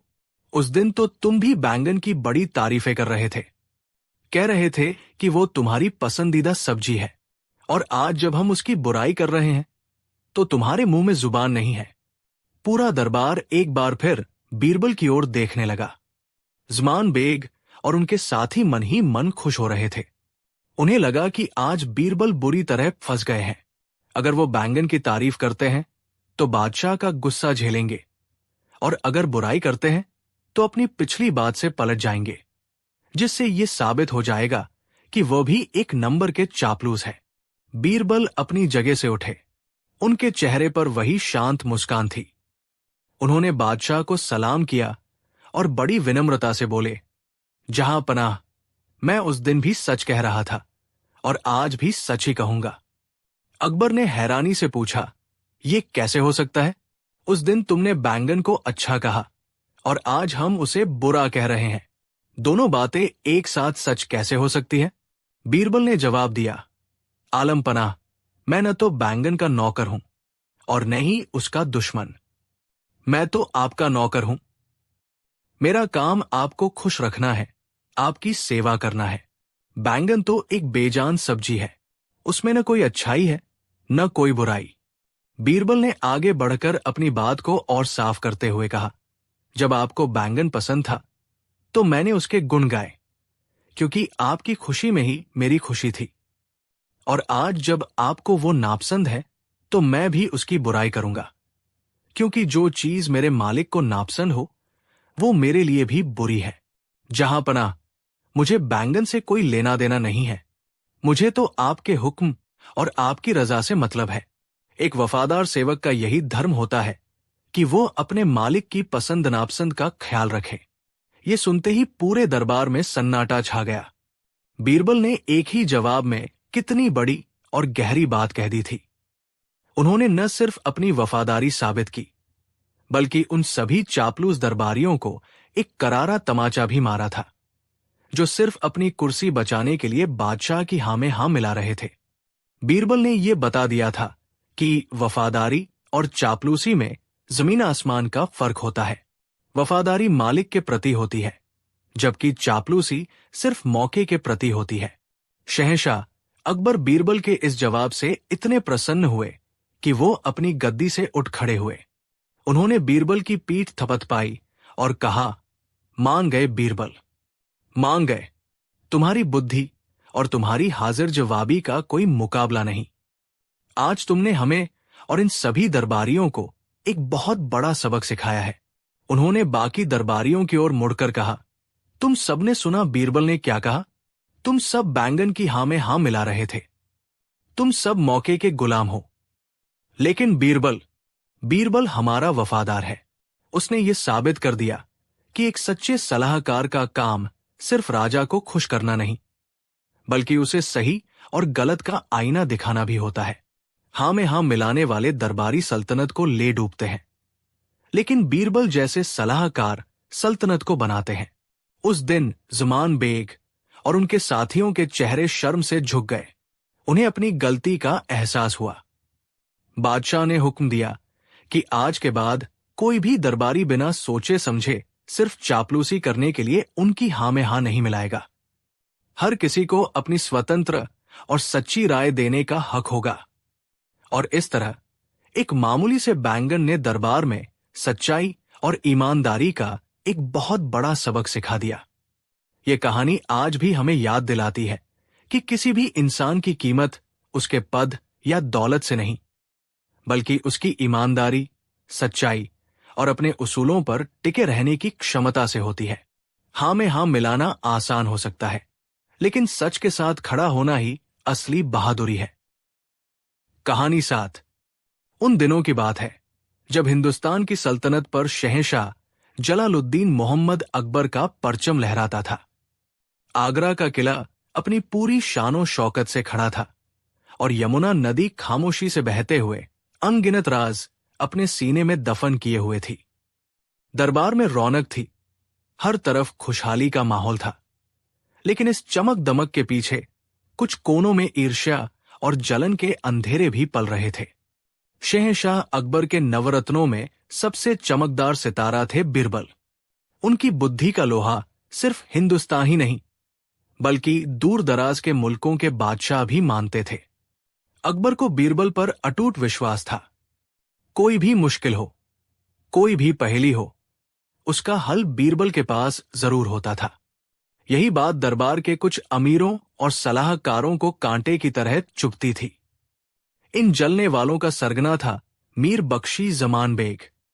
वह एक चालाक और धूर्त इंसान था, जो खुद को बीरबल से ज्यादा अक्लमंद समझता था। उसके साथ थे मुंशी इनायत खान और सूबेदार करीमुल्लाह। ये तीनों अक्सर देर रात अपनी हवेलियों में बैठकर बीरबल के खिलाफ साजिशों के जाल बुनते थे। एक ऐसी ही चांदनी रात थी। ज़मान बेग की हवेली के खुफिया कमरे में महफिल जमी थी। हुक्के का धुआं हवा में घुलकर एक रहस्यमयी माहौल बना रहा था। आखिर कब तक हम इस बीरबल की जय जयकार सुनते रहेंगे? मुंशी इनायत खान ने कड़वाहट से कहा। शहंशाह तो उसके बिना एक सांस भी नहीं लेते। ऐसा लगता है जैसे सल्तनत अकबर नहीं, बीरबल चला रहा है। सूबेदार करीमुल्लाह ने मेज पर मुक्का मारते हुए कहा।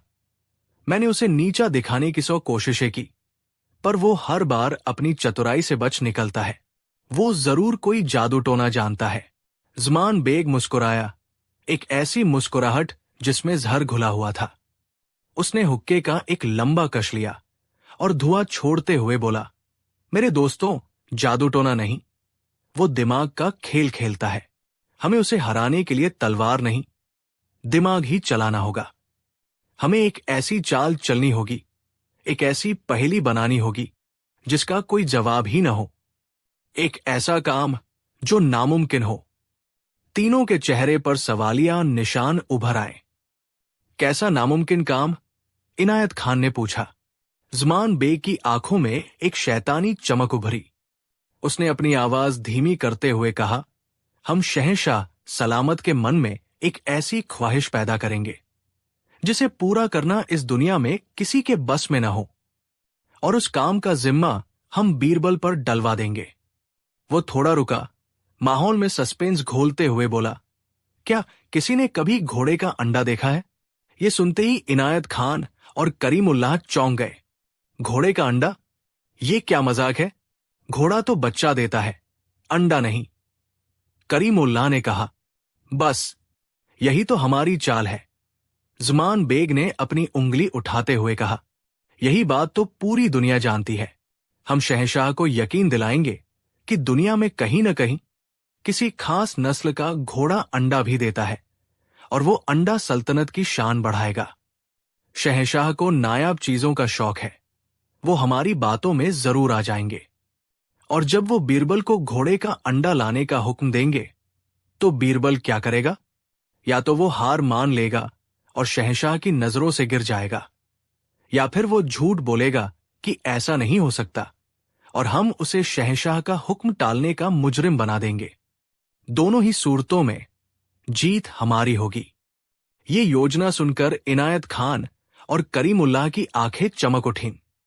ये एक अचूक जाल था, एक ऐसा चक्रव्यूह जिससे निकलना बीरबल के लिए नामुमकिन था। उन्होंने उस रात देर तक अपनी योजना को और पक्का किया और अगले दिन का इंतजार करने लगे। अगले दिन दीवान खास में महफिल सजी थी। शहंशाह अकबर अच्छे मूड में थे। तभी योजना के मुताबिक ज़ुमान बेग ने बात छेड़ी।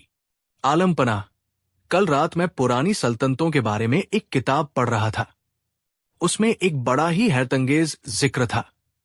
अकबर की दिलचस्पी जागी। क्या जिक्र था ज़ुमान बेग? हमें भी तो बताओ। ज़ुमान बेग ने बड़ी अदाकारी से कहना शुरू किया। हुजूर, उसमें लिखा था कि ईरान के किसी पहाड़ी इलाके में एक खास नस्ल के घोड़े पाए जाते हैं। वो घोड़े न सिर्फ दुनिया में सबसे तेज दौड़ते हैं, बल्कि उनकी घोड़ियां साल में एक बार एक अंडा भी देती है। कहते हैं उस अंडे से जो बच्चा निकलता है वो हवा से बातें करता है और उसे कोई हरा नहीं सकता। ये सुनकर दरबार में कानाफूसी शुरू हो गई। कुछ लोग हैरान थे तो कुछ को ये बात मजाक लग रही थी। मुंशी इनायत खान ने तुरंत बात को आगे बढ़ाया। जी जहांपनाह, मैंने भी अपने बुजुर्गों से ऐसी बातें सुनी हैं। वो अंडा बहुत कीमती होता है और उसे हासिल करने वाले बादशाह की सल्तनत हमेशा कायम रहती है। सूबेदार करीमुल्लाह ने आग में घी डालते हुए कहा, ऐसी नायाब चीज तो सिर्फ शहंशाह हिंदुस्तान के अस्तबल की शान बननी चाहिए।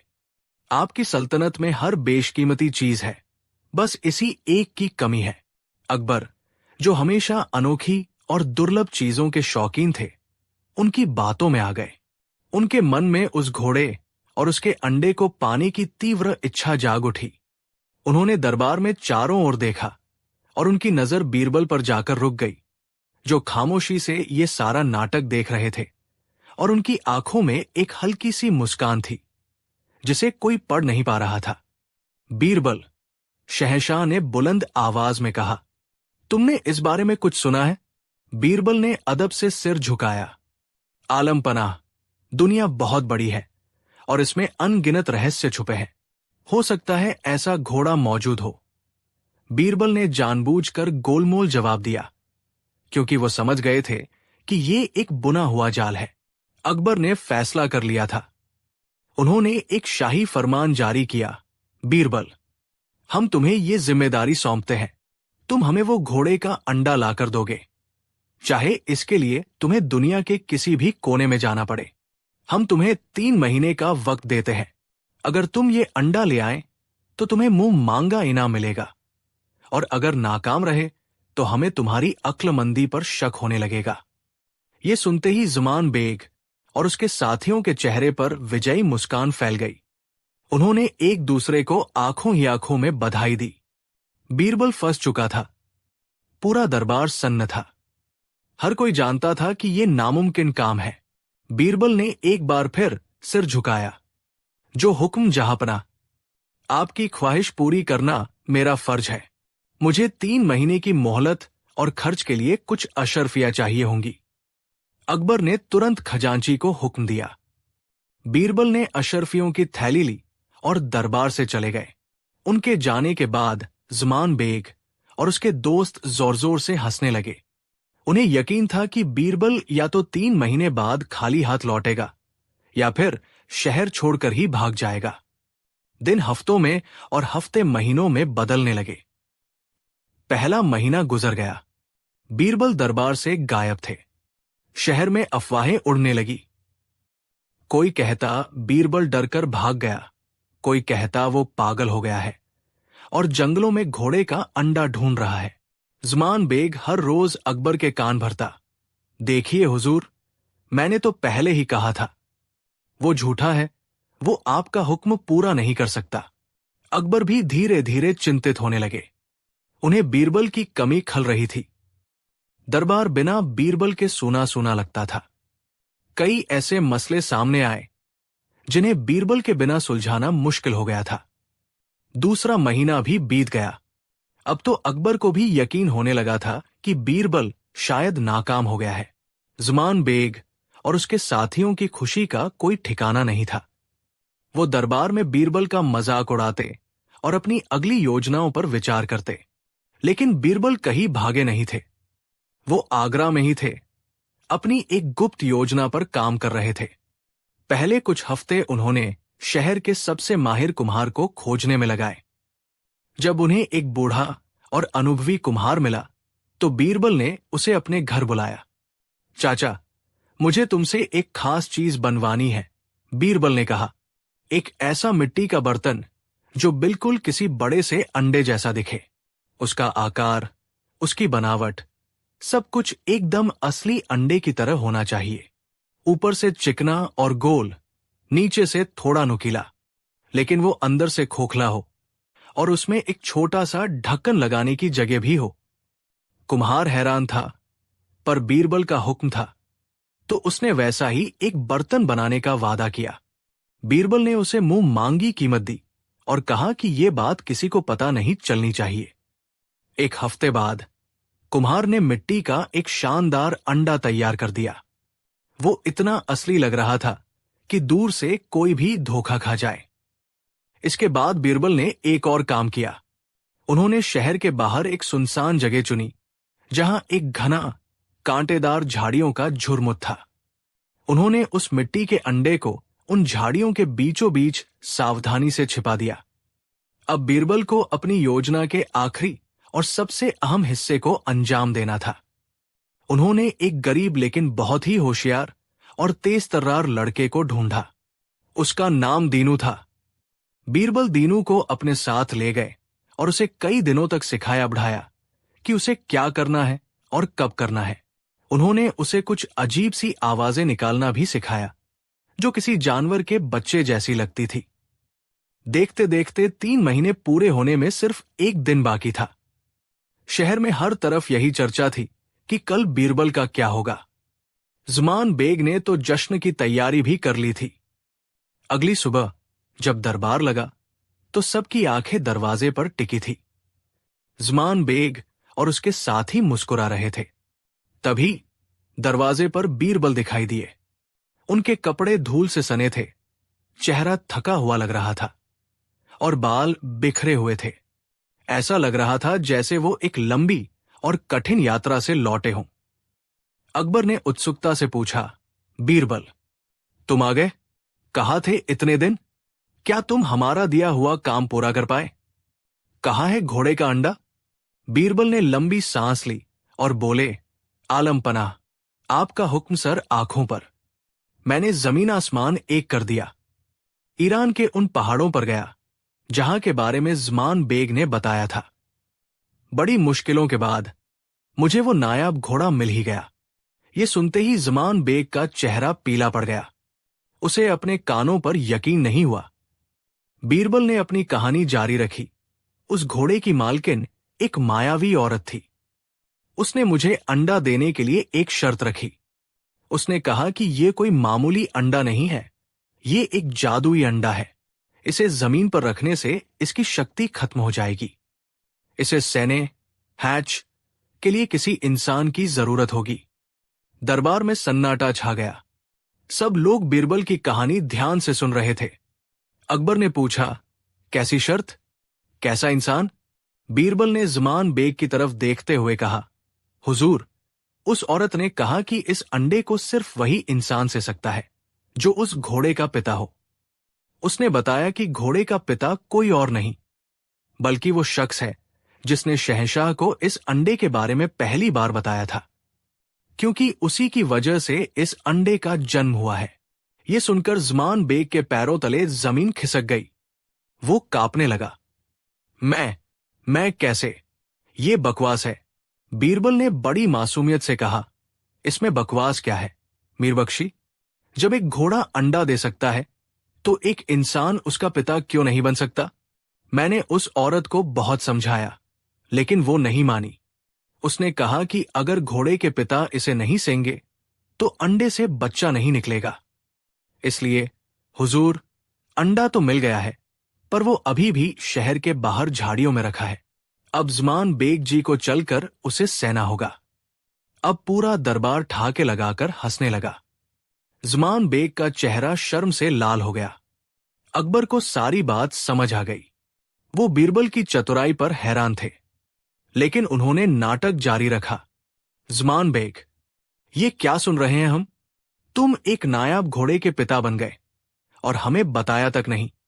चलो, अब अपनी जिम्मेदारी पूरी करो। चलो हमारे साथ, हम भी देखेंगे कि तुम अंडा कैसे सेते हो। ज़मान बेग की हालत खराब हो गई। उसने हाथ जोड़कर कहा, नहीं जहांपनाह, मुझसे गलती हो गई।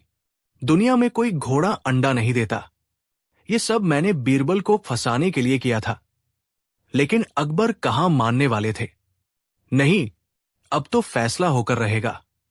बीरबल ने इतनी मेहनत की है, उसे बेकार नहीं जाने देंगे। चलो। मजबूरन ज़मान बेग, उसके दोनों साथी और पूरा दरबार अकबर और बीरबल के पीछे पीछे शहर के बाहर उस जगह की ओर चल पड़ा जहां बीरबल ने अंडा छिपाया था। जब वे उस घनी झाड़ी के पास पहुंचे तो बीरबल ने रुककर कहा, हुजूर, अंडा इसी झाड़ी के अंदर है। ज़मान बेग जी, अब आप अंदर जाइए और एक पिता का फर्ज निभाइए। ज़मान बेग थरथर कांप रहा था। जैसे ही उसने डरते डरते झाड़ी की ओर कदम बढ़ाया, अचानक झाड़ी के अंदर से चींची और हिनहिन जैसी मिलीजुली अजीब आवाजें आने लगी। सब चौंक गए। ये कैसी आवाज है? अकबर ने पूछा। बीरबल ने अपने कान झाड़ी से लगाए और बड़ी गंभीरता से बोले, लगता है हुजूर, देर हो गई। अंडे से बच्चा बाहर आ गया है।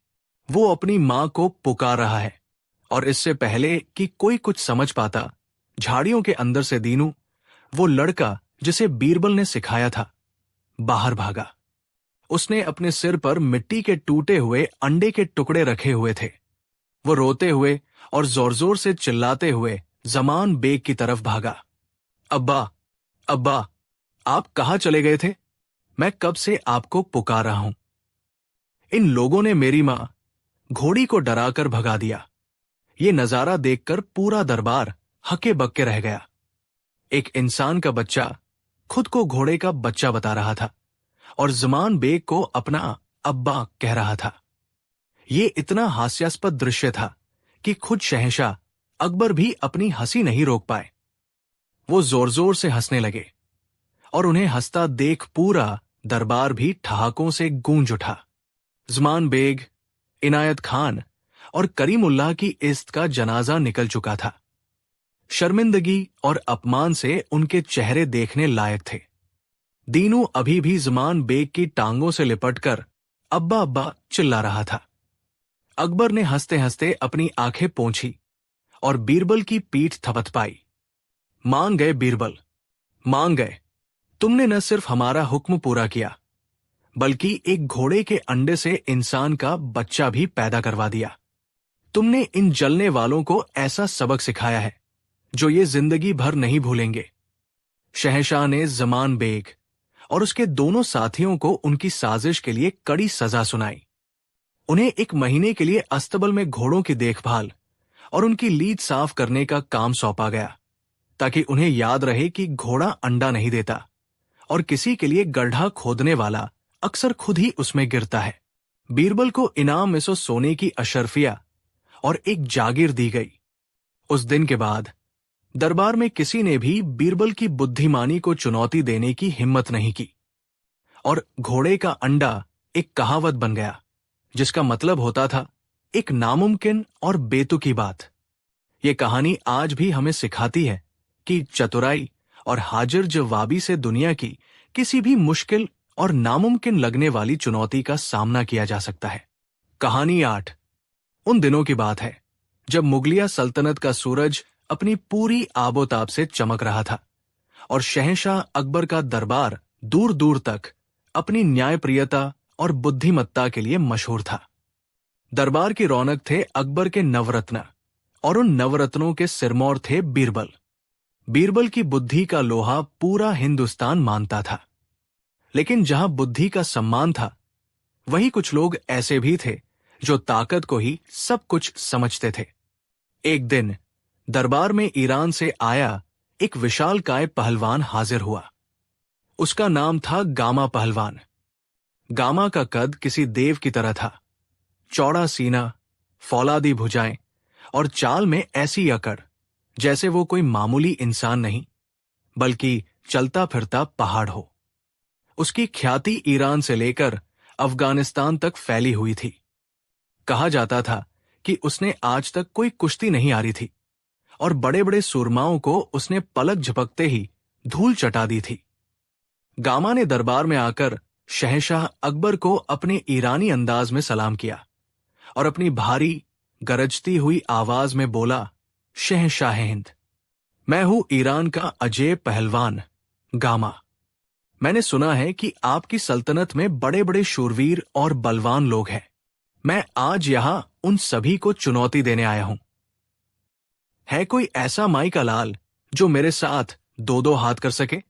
अगर कोई मुझे हरा दे तो मैं अपनी सारी जीती हुई दौलत और शोहरत उसके कदमों में रख दूंगा, और अगर कोई न हरा सका तो आपको यह मानना होगा कि ईरान की ताकत के आगे हिंदुस्तान की ताकत कुछ भी नहीं है। ये एक खुली चुनौती थी जो केवल एक पहलवान को नहीं, बल्कि पूरे हिंदुस्तान के सम्मान को दी गई थी। दरबार में बैठे बड़े बड़े सेनापति और योद्धा एक दूसरे का मुंह ताकने लगे। गामा का विशाल शरीर और उसकी आंखों में जलती घमंड की आग देखकर किसी की हिम्मत नहीं हुई कि वह चुनौती स्वीकार करे।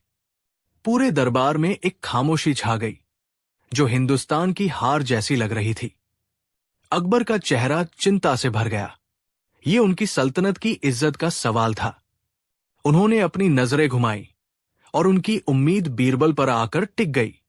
बीरबल, जो अपनी दुबलिपतली काया के लिए जाने जाते थे, शांत भाव से अपनी जगह पर बैठे थे। अकबर ने कहा, बीरबल, तुम चुप क्यों हो? क्या हमारी सल्तनत में कोई ऐसा नहीं जो इस घमंडी पहलवान का मुकाबला कर सके? बीरबल अपनी जगह से उठे और अदब से झुके। उन्होंने गामा पहलवान को ऊपर से नीचे तक देखा और फिर मुस्कुराए। जहांपना, हमारी सल्तनत में एक से बढ़कर एक बलवान है, लेकिन गामा पहलवान जैसे खास मेहमान के लिए कोई आम पहलवान नहीं चलेगा। इनके लिए तो कोई खास पहलवान ही चाहिए। गामा पहलवान ने जोर से ठहाका लगाया। खास पहलवान? अरे, है कौन वो? बुलाओ उसे। मैं देखना चाहता हूं कि हिंदुस्तान की मिट्टी में ऐसा कौन पैदा हो गया जो गामा से टकराएगा। बीरबल ने बड़ी सहजता से कहा, जहांपना, इस ईरानी मेहमान का मुकाबला करने के लिए मैं अपने सबसे छोटे और सबसे कमजोर पहलवान को भेजना चाहूंगा। यह सुनकर पूरा दरबार हैरान रह गया। सबसे कमजोर पहलवान? ये बीरबल क्या कह रहे हैं? क्या वो जानबूझकर सल्तनत की बेइज्जती कराना चाहते हैं? गामा पहलवान का हंसते हंसते बुरा हाल हो गया। कमजोर पहलवान? बीरबल, लगता है तुम्हारा दिमाग फिर गया है। कहीं ऐसा न हो कि मेरा पहलवान उसे एक ही फूंक में उड़ा दे। बीरबल ने शांत भाव से कहा, यह तो वक्त ही बताएगा गामा पहलवान। बस आप कल शाम को यमुना के किनारे कुश्ती के अखाड़े में पहुंच जाइएगा। हमारा पहलवान वही मिलेगा, लेकिन हमारी एक शर्त है।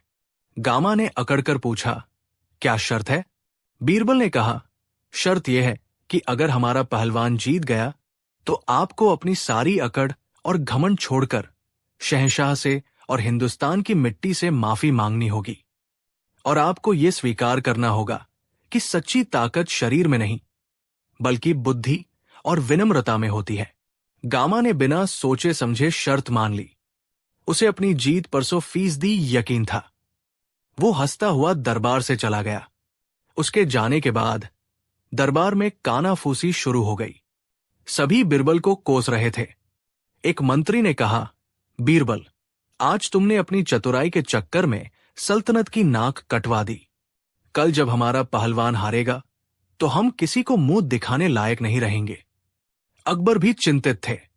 उन्होंने अकेले में बीरबल से पूछा, बीरबल, ये तुमने क्या किया? कौन है तुम्हारा वो पहलवान? कहीं तुमने भावनाओं में बहकर कोई गलत फैसला तो नहीं ले लिया?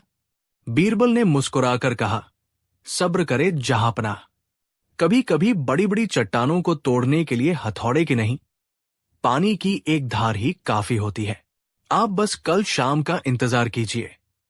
अगली शाम यमुना का किनारा लोगों की भीड़ से खचाखच भरा हुआ था। हर कोई उस अनोखी कुश्ती को देखने आया था। शहंशाह अकबर भी अपने मंत्रियों के साथ एक ऊंचे मंच पर विराजमान थे। अखाड़े के बीचों बीच गामा पहलवान कसरत कर रहा था। उसके फौलादी शरीर पर तेल चमक रहा था और वो बार बार अपनी भुजाओं को दिखाकर भीड़ को उकसा रहा था। समय बीतता जा रहा था, लेकिन बीरबल के पहलवान का कहीं अतापता नहीं था। लोग अधीर होने लगे। गामा पहलवान ने चिल्लाकर कहा, कहाँ है तुम्हारा वो चूहा पहलवान? बीरबल, लगता है मेरा नाम सुनकर ही डर के मारे बिल में छिप गया है। तभी भीड़ को चीरता हुआ एक आदमी अखाड़े की ओर बढ़ा। उसे देखकर लोगों की हंसी छूट गई। वो एक बूढ़ा, मरियल सा आदमी था। उसकी कमर झुकी हुई थी, चेहरे पर झुर्रियां थी और उसके हाथ पैर कांप रहे थे। उसने फटे पुराने कपड़े पहने हुए थे। वो मुश्किल से चल पा रहा था। गामा पहलवान उसे देखकर चौंक गया। ये है तुम्हारा पहलवान बीरबल? ये तो ठीक से खड़ा भी नहीं हो पा रहा। मुझसे कुश्ती क्या लड़ेगा? ये तो अपमान है। बीरबल ने मन से ही जवाब दिया, पहलवान जी, हमने पहले ही कहा था कि हम अपना सबसे कमजोर पहलवान भेजेंगे। ये हमारे शहर के सबसे बूले और कमजोर नागरिक मियां कल्लन है। आप तो अजेय हैं। आपको तो किसी से भी लड़ने में क्या डर? ये बीरबल का एक ऐसा दाव था कि गामा कुछ कह नहीं सका। अगर वो लड़ने से मना करता तो लोग कहते कि वो एक बूले आदमी से डर गया। उसने गुस्से में कहा, ठीक है, आज मैं इसकी हड्डियां तोड़कर ही दम लूंगा। बूढ़े कल्लन मियां कांपते हुए अखाड़े में आए। गामा पहलवान अपनी विशाल काया के साथ उनके सामने खड़ा हो गया। दोनों में जमीन आसमान का फर्क था। कुश्ती शुरू करने वाले ने जैसे ही इशारा किया, गामा एक भूखे शेर की तरह कल्लन मियां पर झपटा। लेकिन कल्लन मियां ने कुछ ऐसा किया जिसकी किसी ने कल्पना भी नहीं की थी। वो लड़ने की बजाय तुरंत गामा पहलवान के पैरों में गिर पड़े और रो रो कर कहने लगे, पहलवान जी, मुझ पर रहम करो। मैं एक बूढ़ा गरीब आदमी हूं। मेरे छोटे छोटे बच्चे हैं। अगर मुझे कुछ हो गया तो उनका क्या होगा? आप तो मेरे पिता समान हैं, गुरु समान हैं। मैं आपके सामने हाथ जोड़ता हूं, मुझे जाने दीजिए। ये कहकर वो गामा के पैर पकड़कर जोर जोर से रोने लगे। गामा पहलवान जहां का तहां रुक गया। वो लड़ने के लिए आया था, एक बूढ़े रोते हुए आदमी के पैरों में गिरने के लिए नहीं। उसने झिड़क कर कहा, अरे बुढ़े, उठ, मुझसे लड़। ये क्या नाटक कर रहा है? लेकिन कल्लन मियां ने उनके पैर नहीं छोड़े। वो कहते रहे, नहीं गुरुदेव, मैं आपसे नहीं लड़ सकता। आप तो मेरे उस्ताद हैं। एक शिष्य अपने गुरु पर हाथ कैसे उठा सकता है? मैं तो अपनी हार पहले ही मान चुका हूं। आप जीत गए, आप महान हैं। अब गामा पहलवान बड़ी अजीब स्थिति में फंस गया। वो क्या करता? एक निहत्थे थे, रोते हुए बूले पर हाथ उठाता। ये तो पहलवानी के उसूलों के खिलाफ था। सारी भीड़ उसे देख रही थी। अगर वो बूले को मारता तो लोग उसे कायर और निर्दयी कहते, और अगर वो उसे छोड़ देता तो कुश्ती का क्या होता? उसने कल्लन मियां को उठाने की बहुत कोशिश की, लेकिन वो टस से मस नहीं हुए। वो बस एक ही रट लगाए हुए थे, आप मेरे गुरु हैं। आप जीत गए। थकहार कर गामा पहलवान ने चिल्लाकर बीरबल से कहा, बीरबल, ये क्या मजाक है? इसे उठाओ यहां से। मैं इससे नहीं लड़ सकता। बीरबल ने मन से बड़ी मासूमियत से पूछा, क्यों पहलवान जी, क्या हुआ? आप तो अजय हैं। गामा ने गुस्से में कहा, ये लड़ ही नहीं रहा। ये तो मेरे पैरों में पड़ा है। ये खुद को मेरा शिष्य बता रहा है। मैं अपने शिष्य पर हाथ नहीं उठा सकता। बीरबल ने एक जोरदार ठहाका लगाया जो पूरे मैदान में गूंज गया। उन्होंने कहा, तो इसका मतलब ये हुआ कि आप इस कुश्ती को लड़ने से इनकार कर रहे हैं। गामा ने कहा, हां, मैं इनकार करता हूं। बीरबल ने तुरंत घोषणा की, तो फिर कुश्ती के नियमों के अनुसार जो पहलवान लड़ने से मना कर दे उसे हारा हुआ मान लिया जाता है। हमारे पहलवान मियां कल्लन ये कुश्ती जीत गए हैं। हिंदुस्तान जीत गया है। ये सुनते ही गामा पहलवान सन्न रह गया। वो समझ गया कि वो बीरबल की बुद्धि के जाल में कितनी बुरी तरह फंस चुका है। बीरबल ने न तो ताकत का इस्तेमाल किया न किसी हथियार का। उन्होंने बस इंसान की भावनाओं और पहलवानी के उसूलों का इस्तेमाल करके उसे ऐसी मात दी थी जिसकी उसने कभी कल्पना भी नहीं की थी। पूरे मैदान में बीरबल की जय के नारे गूंजने लगे। लोग हंस रहे थे और बीरबल की चतुराई की तारीफ कर रहे थे। गामा पहलवान का घमंड, जो किसी पहाड़ की तरह ऊंचा था, आज एक बूले आदमी के आंसुओं के आगे चकनाचूर हो गया था। उसका सिर शर्म से झुक गया। वो धीरे धीरे मंच की ओर बढ़ा और शहंशाह अकबर के सामने सिर झुकाकर खड़ा हो गया। उसने कहा, जहां पनाह, मैं अपनी हार स्वीकार करता हूं। आज आपके मंत्री बीरबल ने मेरी आंखें खोल दी है। मैं आज तक अपनी शारीरिक ताकत के घमंड में अंधा था, लेकिन आज मैं समझ गया कि दुनिया में सबसे बड़ी ताकत बुद्धि और विनम्रता है। मैं आपसे और हिंदुस्तान की इस महान भूमि से माफी मांगता हूं। अकबर मुस्कुराए और बीरबल की पीठ थपथपाई। बीरबल, आज तुमने फिर साबित कर दिया कि घमंड का सिर हमेशा नीचा होता है। तुमने बिना लड़े ही ऐसी जीत हासिल की है जो इतिहास में हमेशा याद रखी जाएगी। उस दिन के बाद गामा पहलवान पूरी तरह बदल गया। उसने अपनी अकड़ छोड़ दी और एक विनम्र इंसान बन गया। वो कुछ दिन आगरा में रहा और उसने बीरबल से बुद्धि और विनम्रता के कई पाठ सीखे। और ये किस्सा हमेशा हमेशा के लिए लोगों की जुबान पर चढ़ गया कि जब बुद्धि मैदान में उतरती है तो बड़ी बड़ी ताकतें भी घुटने टेक देती है।